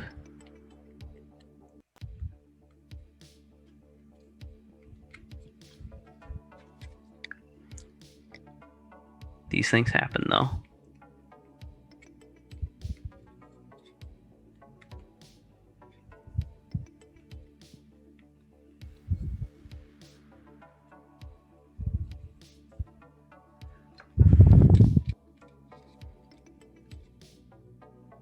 Is there a way to differentiate these two sides? Because they look very similar.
I think I should have put these pieces in first. These are 18.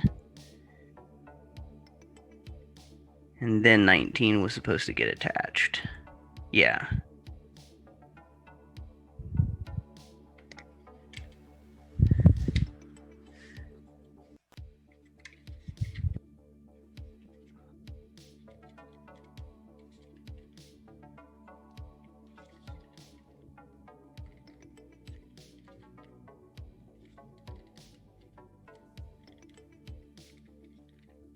There we go. All right.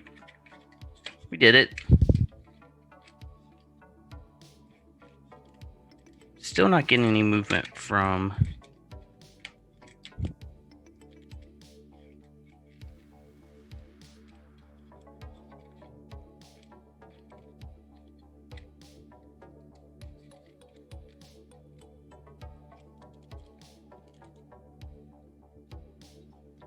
Not sure what I did that has caused this one's movement to be okay.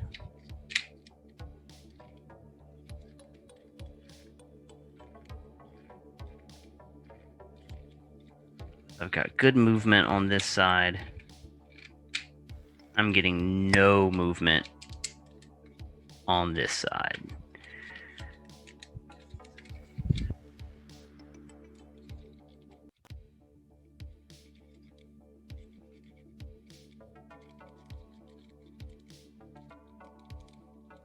Oh, wait, there we go. It's like there was almost a piece in there that was gumming up the works.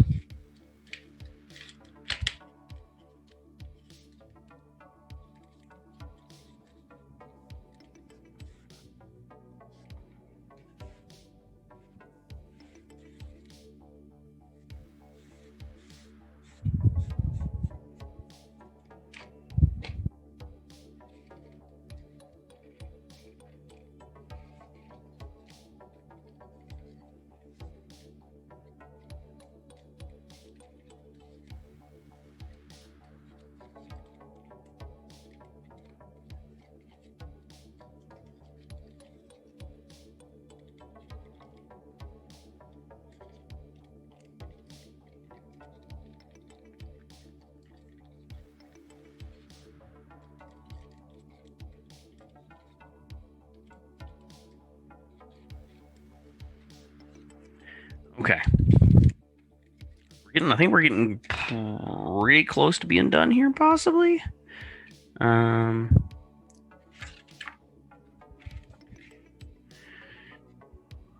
right, so here's where we're apparently supposed to use the rubber band.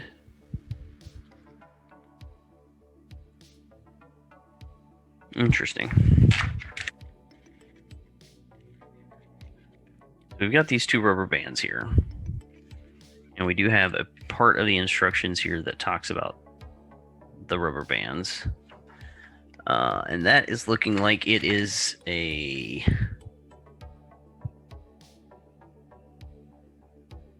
picture for cutting.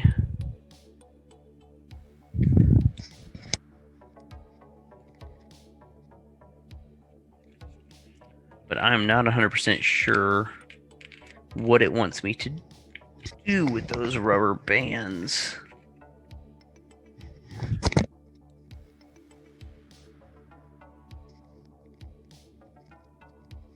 Okay, so it looks... So we've got here where it looks like it wants us to make these loops and then cut it and then use these loops to go underneath through these openings and attach here. That seems ambitious. I don't know about you guys, but that seems a little ambitious to me.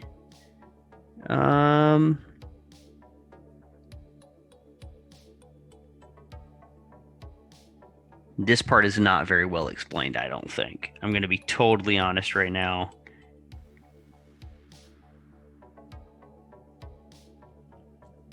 I feel like this part is not well explained at all. All right, so I do see what they're saying here where we open this. Now I can get this side to open again. Again, the movement in this side is not as great. Yeah, there's these openings here and here that go through to the other side.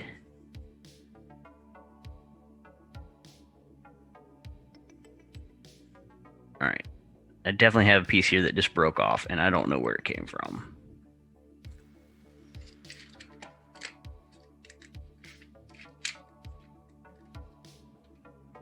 Ah. Yeah, right here. That piece just broke. That is that center piece, so that very first piece that we put in.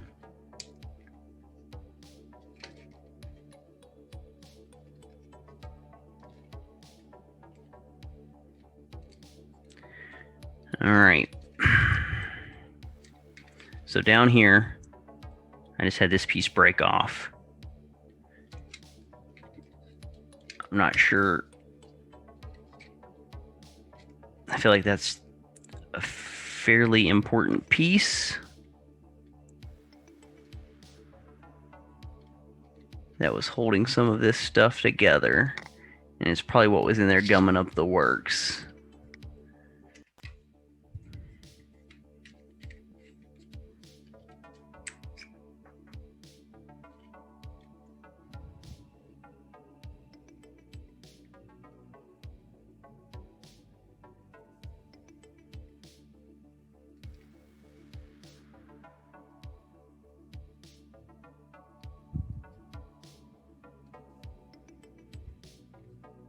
I'm going to apply some glue here currently,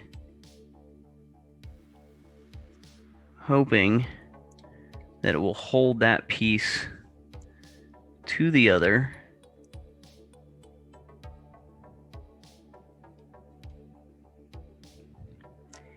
It obviously will not be nearly as sturdy as what it should be.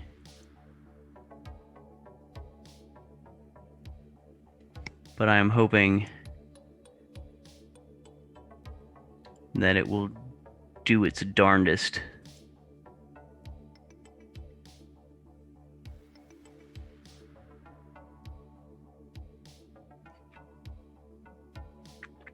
To keep that piece attached. You can see down into that shard of wood where this piece just broke out.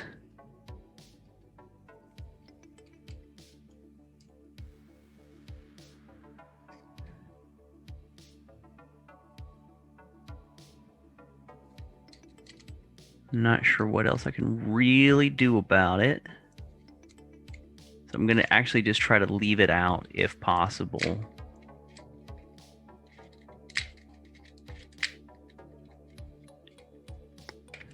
And see if I can still make this thing work without it. Okay.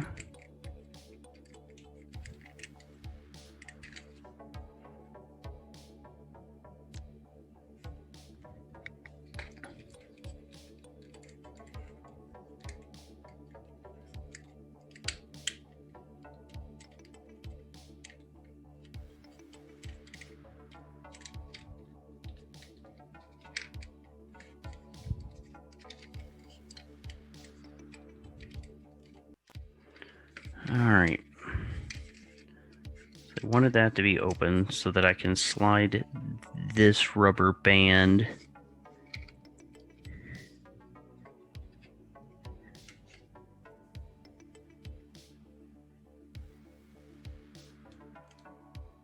I'm still not sure what they want me to do with that. This image here is not handy.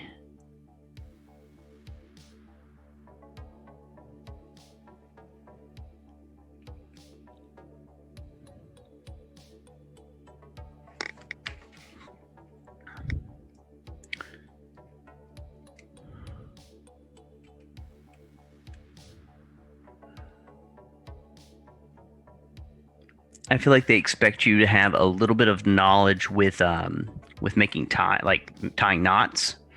I am not a knot tire, so I am not sure exactly what it is they want me to do to make this knot. I can cheat though and pull up a video. So I'm going to pause this and I'm going to go pull up a video. Alright, so I just pulled up a quick video, and it's saying that I want to take this and use this and tie 2 knots. Well,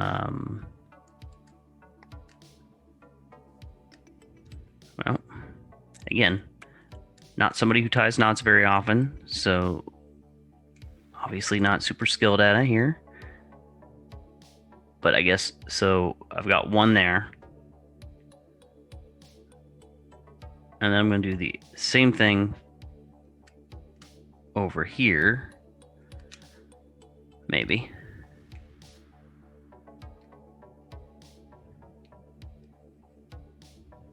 So now I've got these 2 knots. And then I'm going to cut the middle. I don't have any scissors with me right now, so I'm gonna get some scissors. I might actually have some here in the drawer. I do.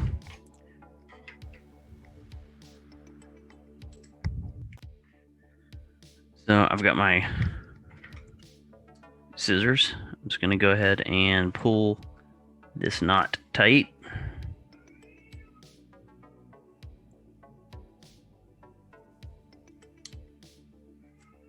Cut that. So now I've got a loop here. And then cut that one as well. So now I've got these two loops that I'm supposed to be able to run underneath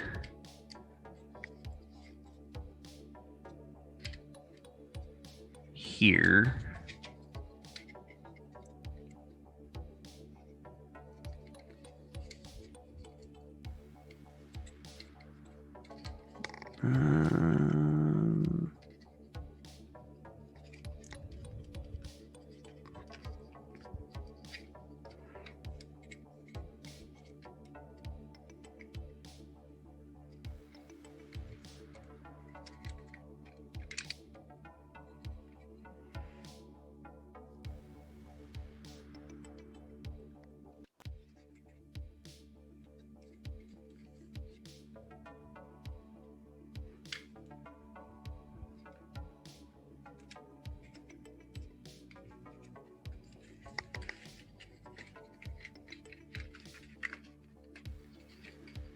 Okay.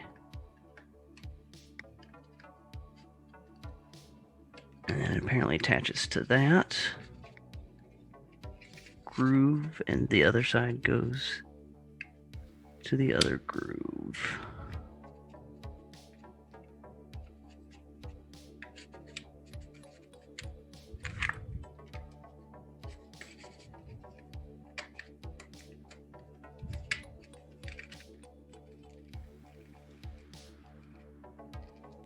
Okay. And then I'm going to do the same thing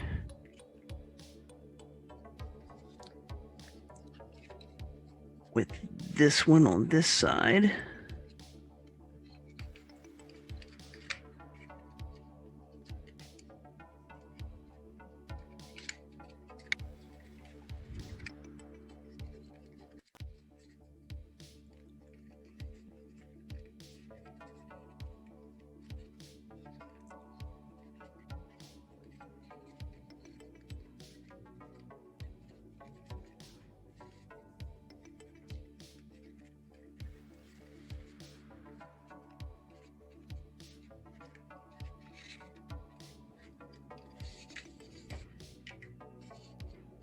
Okay.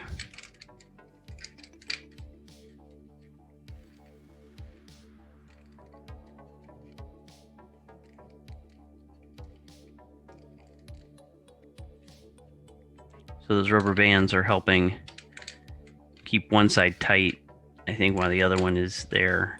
This door just is loose at this point. Okay, so I guess this is just extra rubber band there.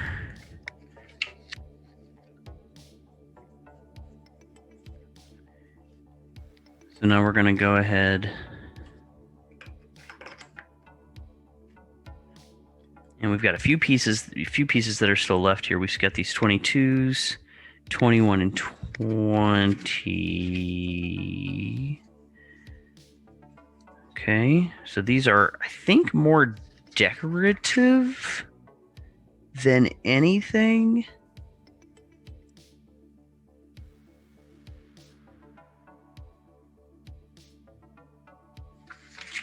Yeah, I think they're more decorative than anything.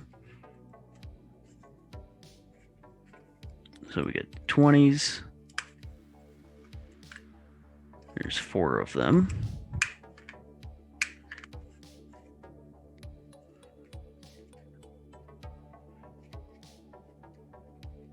And again, these are, looks like kind of skulls that we are then going to be attaching to the outside of the dice keeper.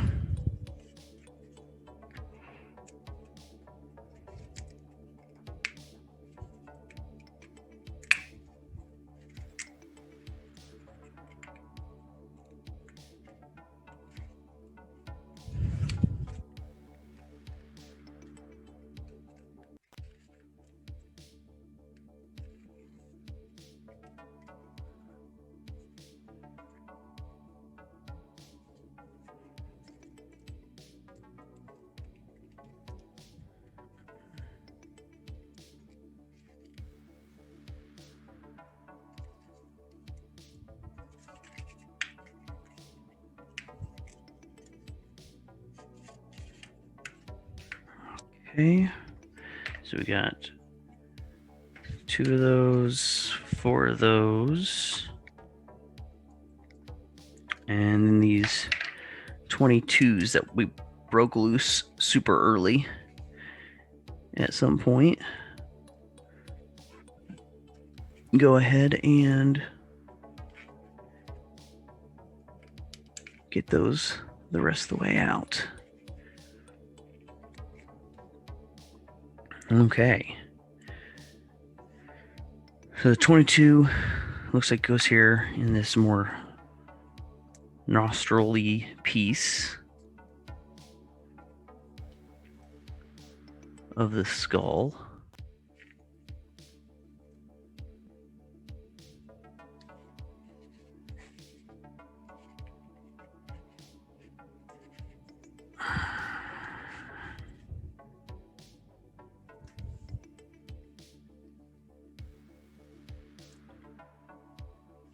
And then these like ear looking pieces, or horns, if you will.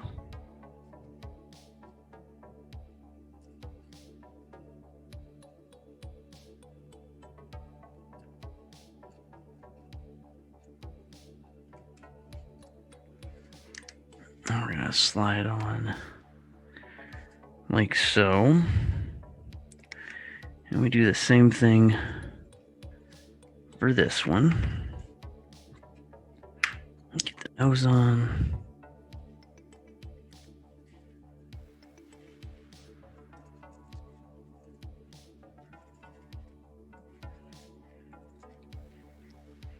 Get that ear on.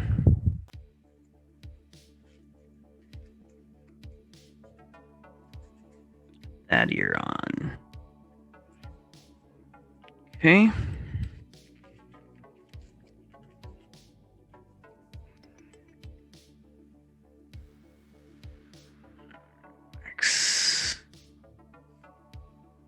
All around these pieces, because these are going to be the pieces that attach it onto the box.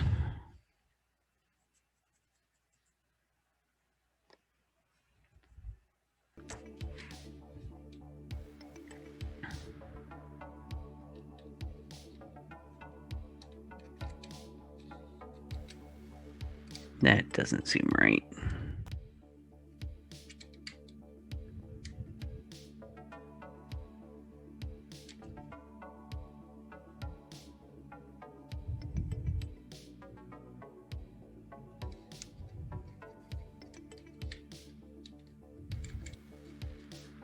Okay.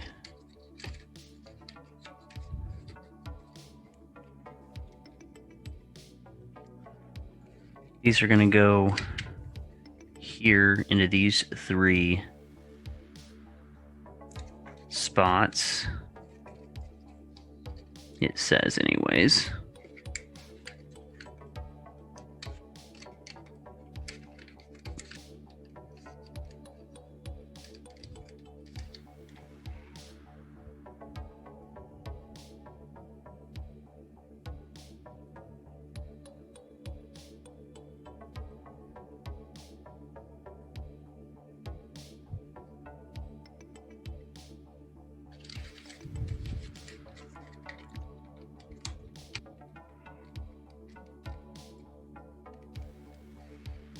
Okay.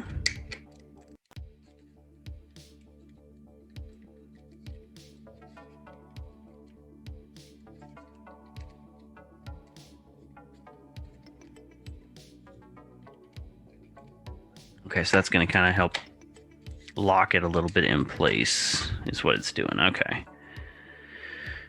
Same thing here. Add the wax.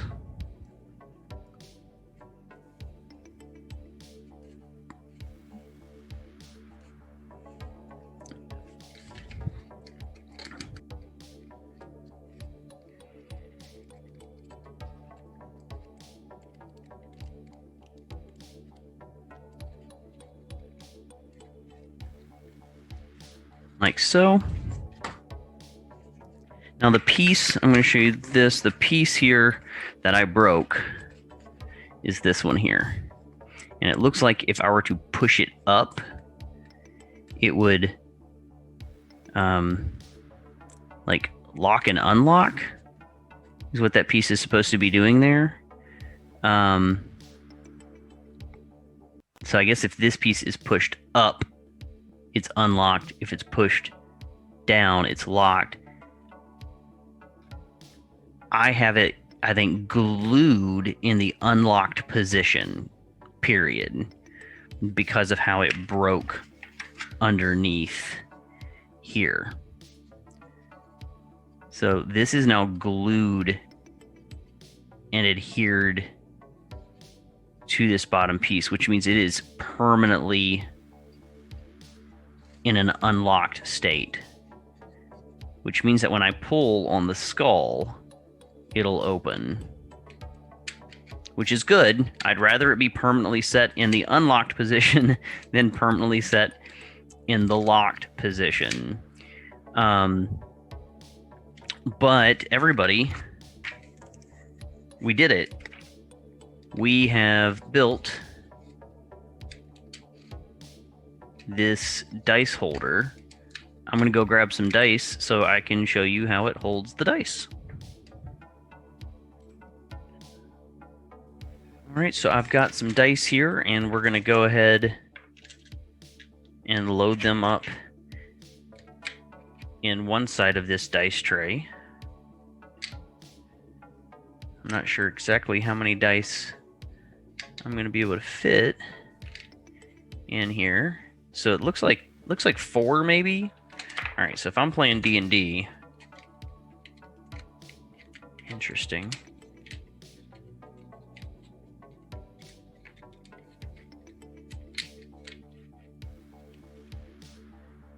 Looks like it maybe set my D6 here maybe, and a 12. I gotta have my D20. D4. I think that's all I can really get in there. So you can see them in there. It's not the best view, but then I'm going to close it. So those dice are on that side, and then if I open up this side, then I can at least get my other ones in the other side. And I've got room for maybe one more. I mean, I know my sets usually come with 7. So I can get one set of 7 in here with space for one more. So I could maybe throw in a second D20 in here for when I, get to roll with advantage or disadvantage. So yeah. So one, I think they look cool. I think these UGears devices are kind of interesting to look at. The thing is you can buy dice holders, you can buy dice trays that just come ready to go, ready to use. You don't have to build them. UGears is specifically selling things for crafters, people who enjoy working with their hands, doing puzzles, making the things that they are then going to utilize for their gaming sessions. So your dice towers, your dice keepers, your DM screens, your GM screens, you get the ability to, you get the accomplished feeling of being the one who built it, who assembled it. And that's kind of a fun feeling. So again,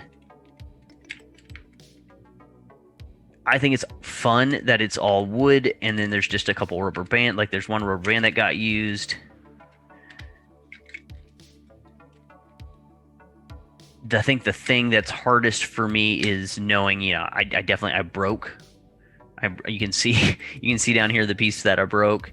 One of them didn't matter in the end because it was just being utilized to stabilize the box as I was building the box, and then it got removed, so that was fine. This one, on the other hand, is a bit more sad that it broke So yeah, if you're somebody who really enjoys building things or crafting and you enjoy playing games, I think UGears is absolutely for you. I think you'll enjoy yourself. It's going to take you, this took me probably a couple hours or so, hour and a half, 2 hours almost. It's going to take a little while, but it's an afternoon. It's a thing to do. And when you're done, you have a cool little device that you can take with you to your gaming tables and show off.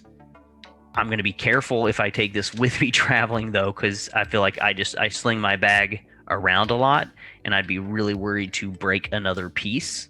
Now that it's all assembled, hopefully the pieces are going to like help stabilize each other, and it'll last a little bit longer. It's nice to look at. It's pretty to look at. If you enjoy making things, maybe it's real fun to make it.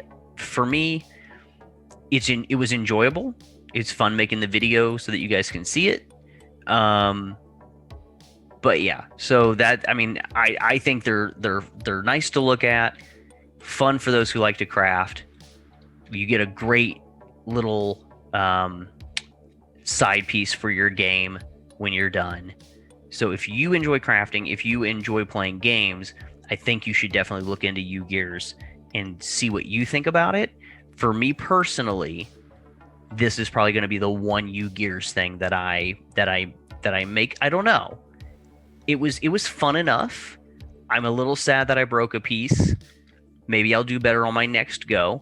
I'm interested in their GM screen. I'd like to see what it looks like in person. I'll probably look up a video or two about that one as well and see. And I don't know. Maybe I'll try to go for that one and see what it looks like when put together. Because again, this one looks really, really cool. It works. It opens and closes. It holds the dice. It does the thing. I'm just a little sad that I broke a piece. It's going to take me a little while to get over that, but it'll be okay. Thank you guys for watching. I hope you enjoyed this. I hope you enjoyed the conversation that we had. And until we talk again, keep on playing games.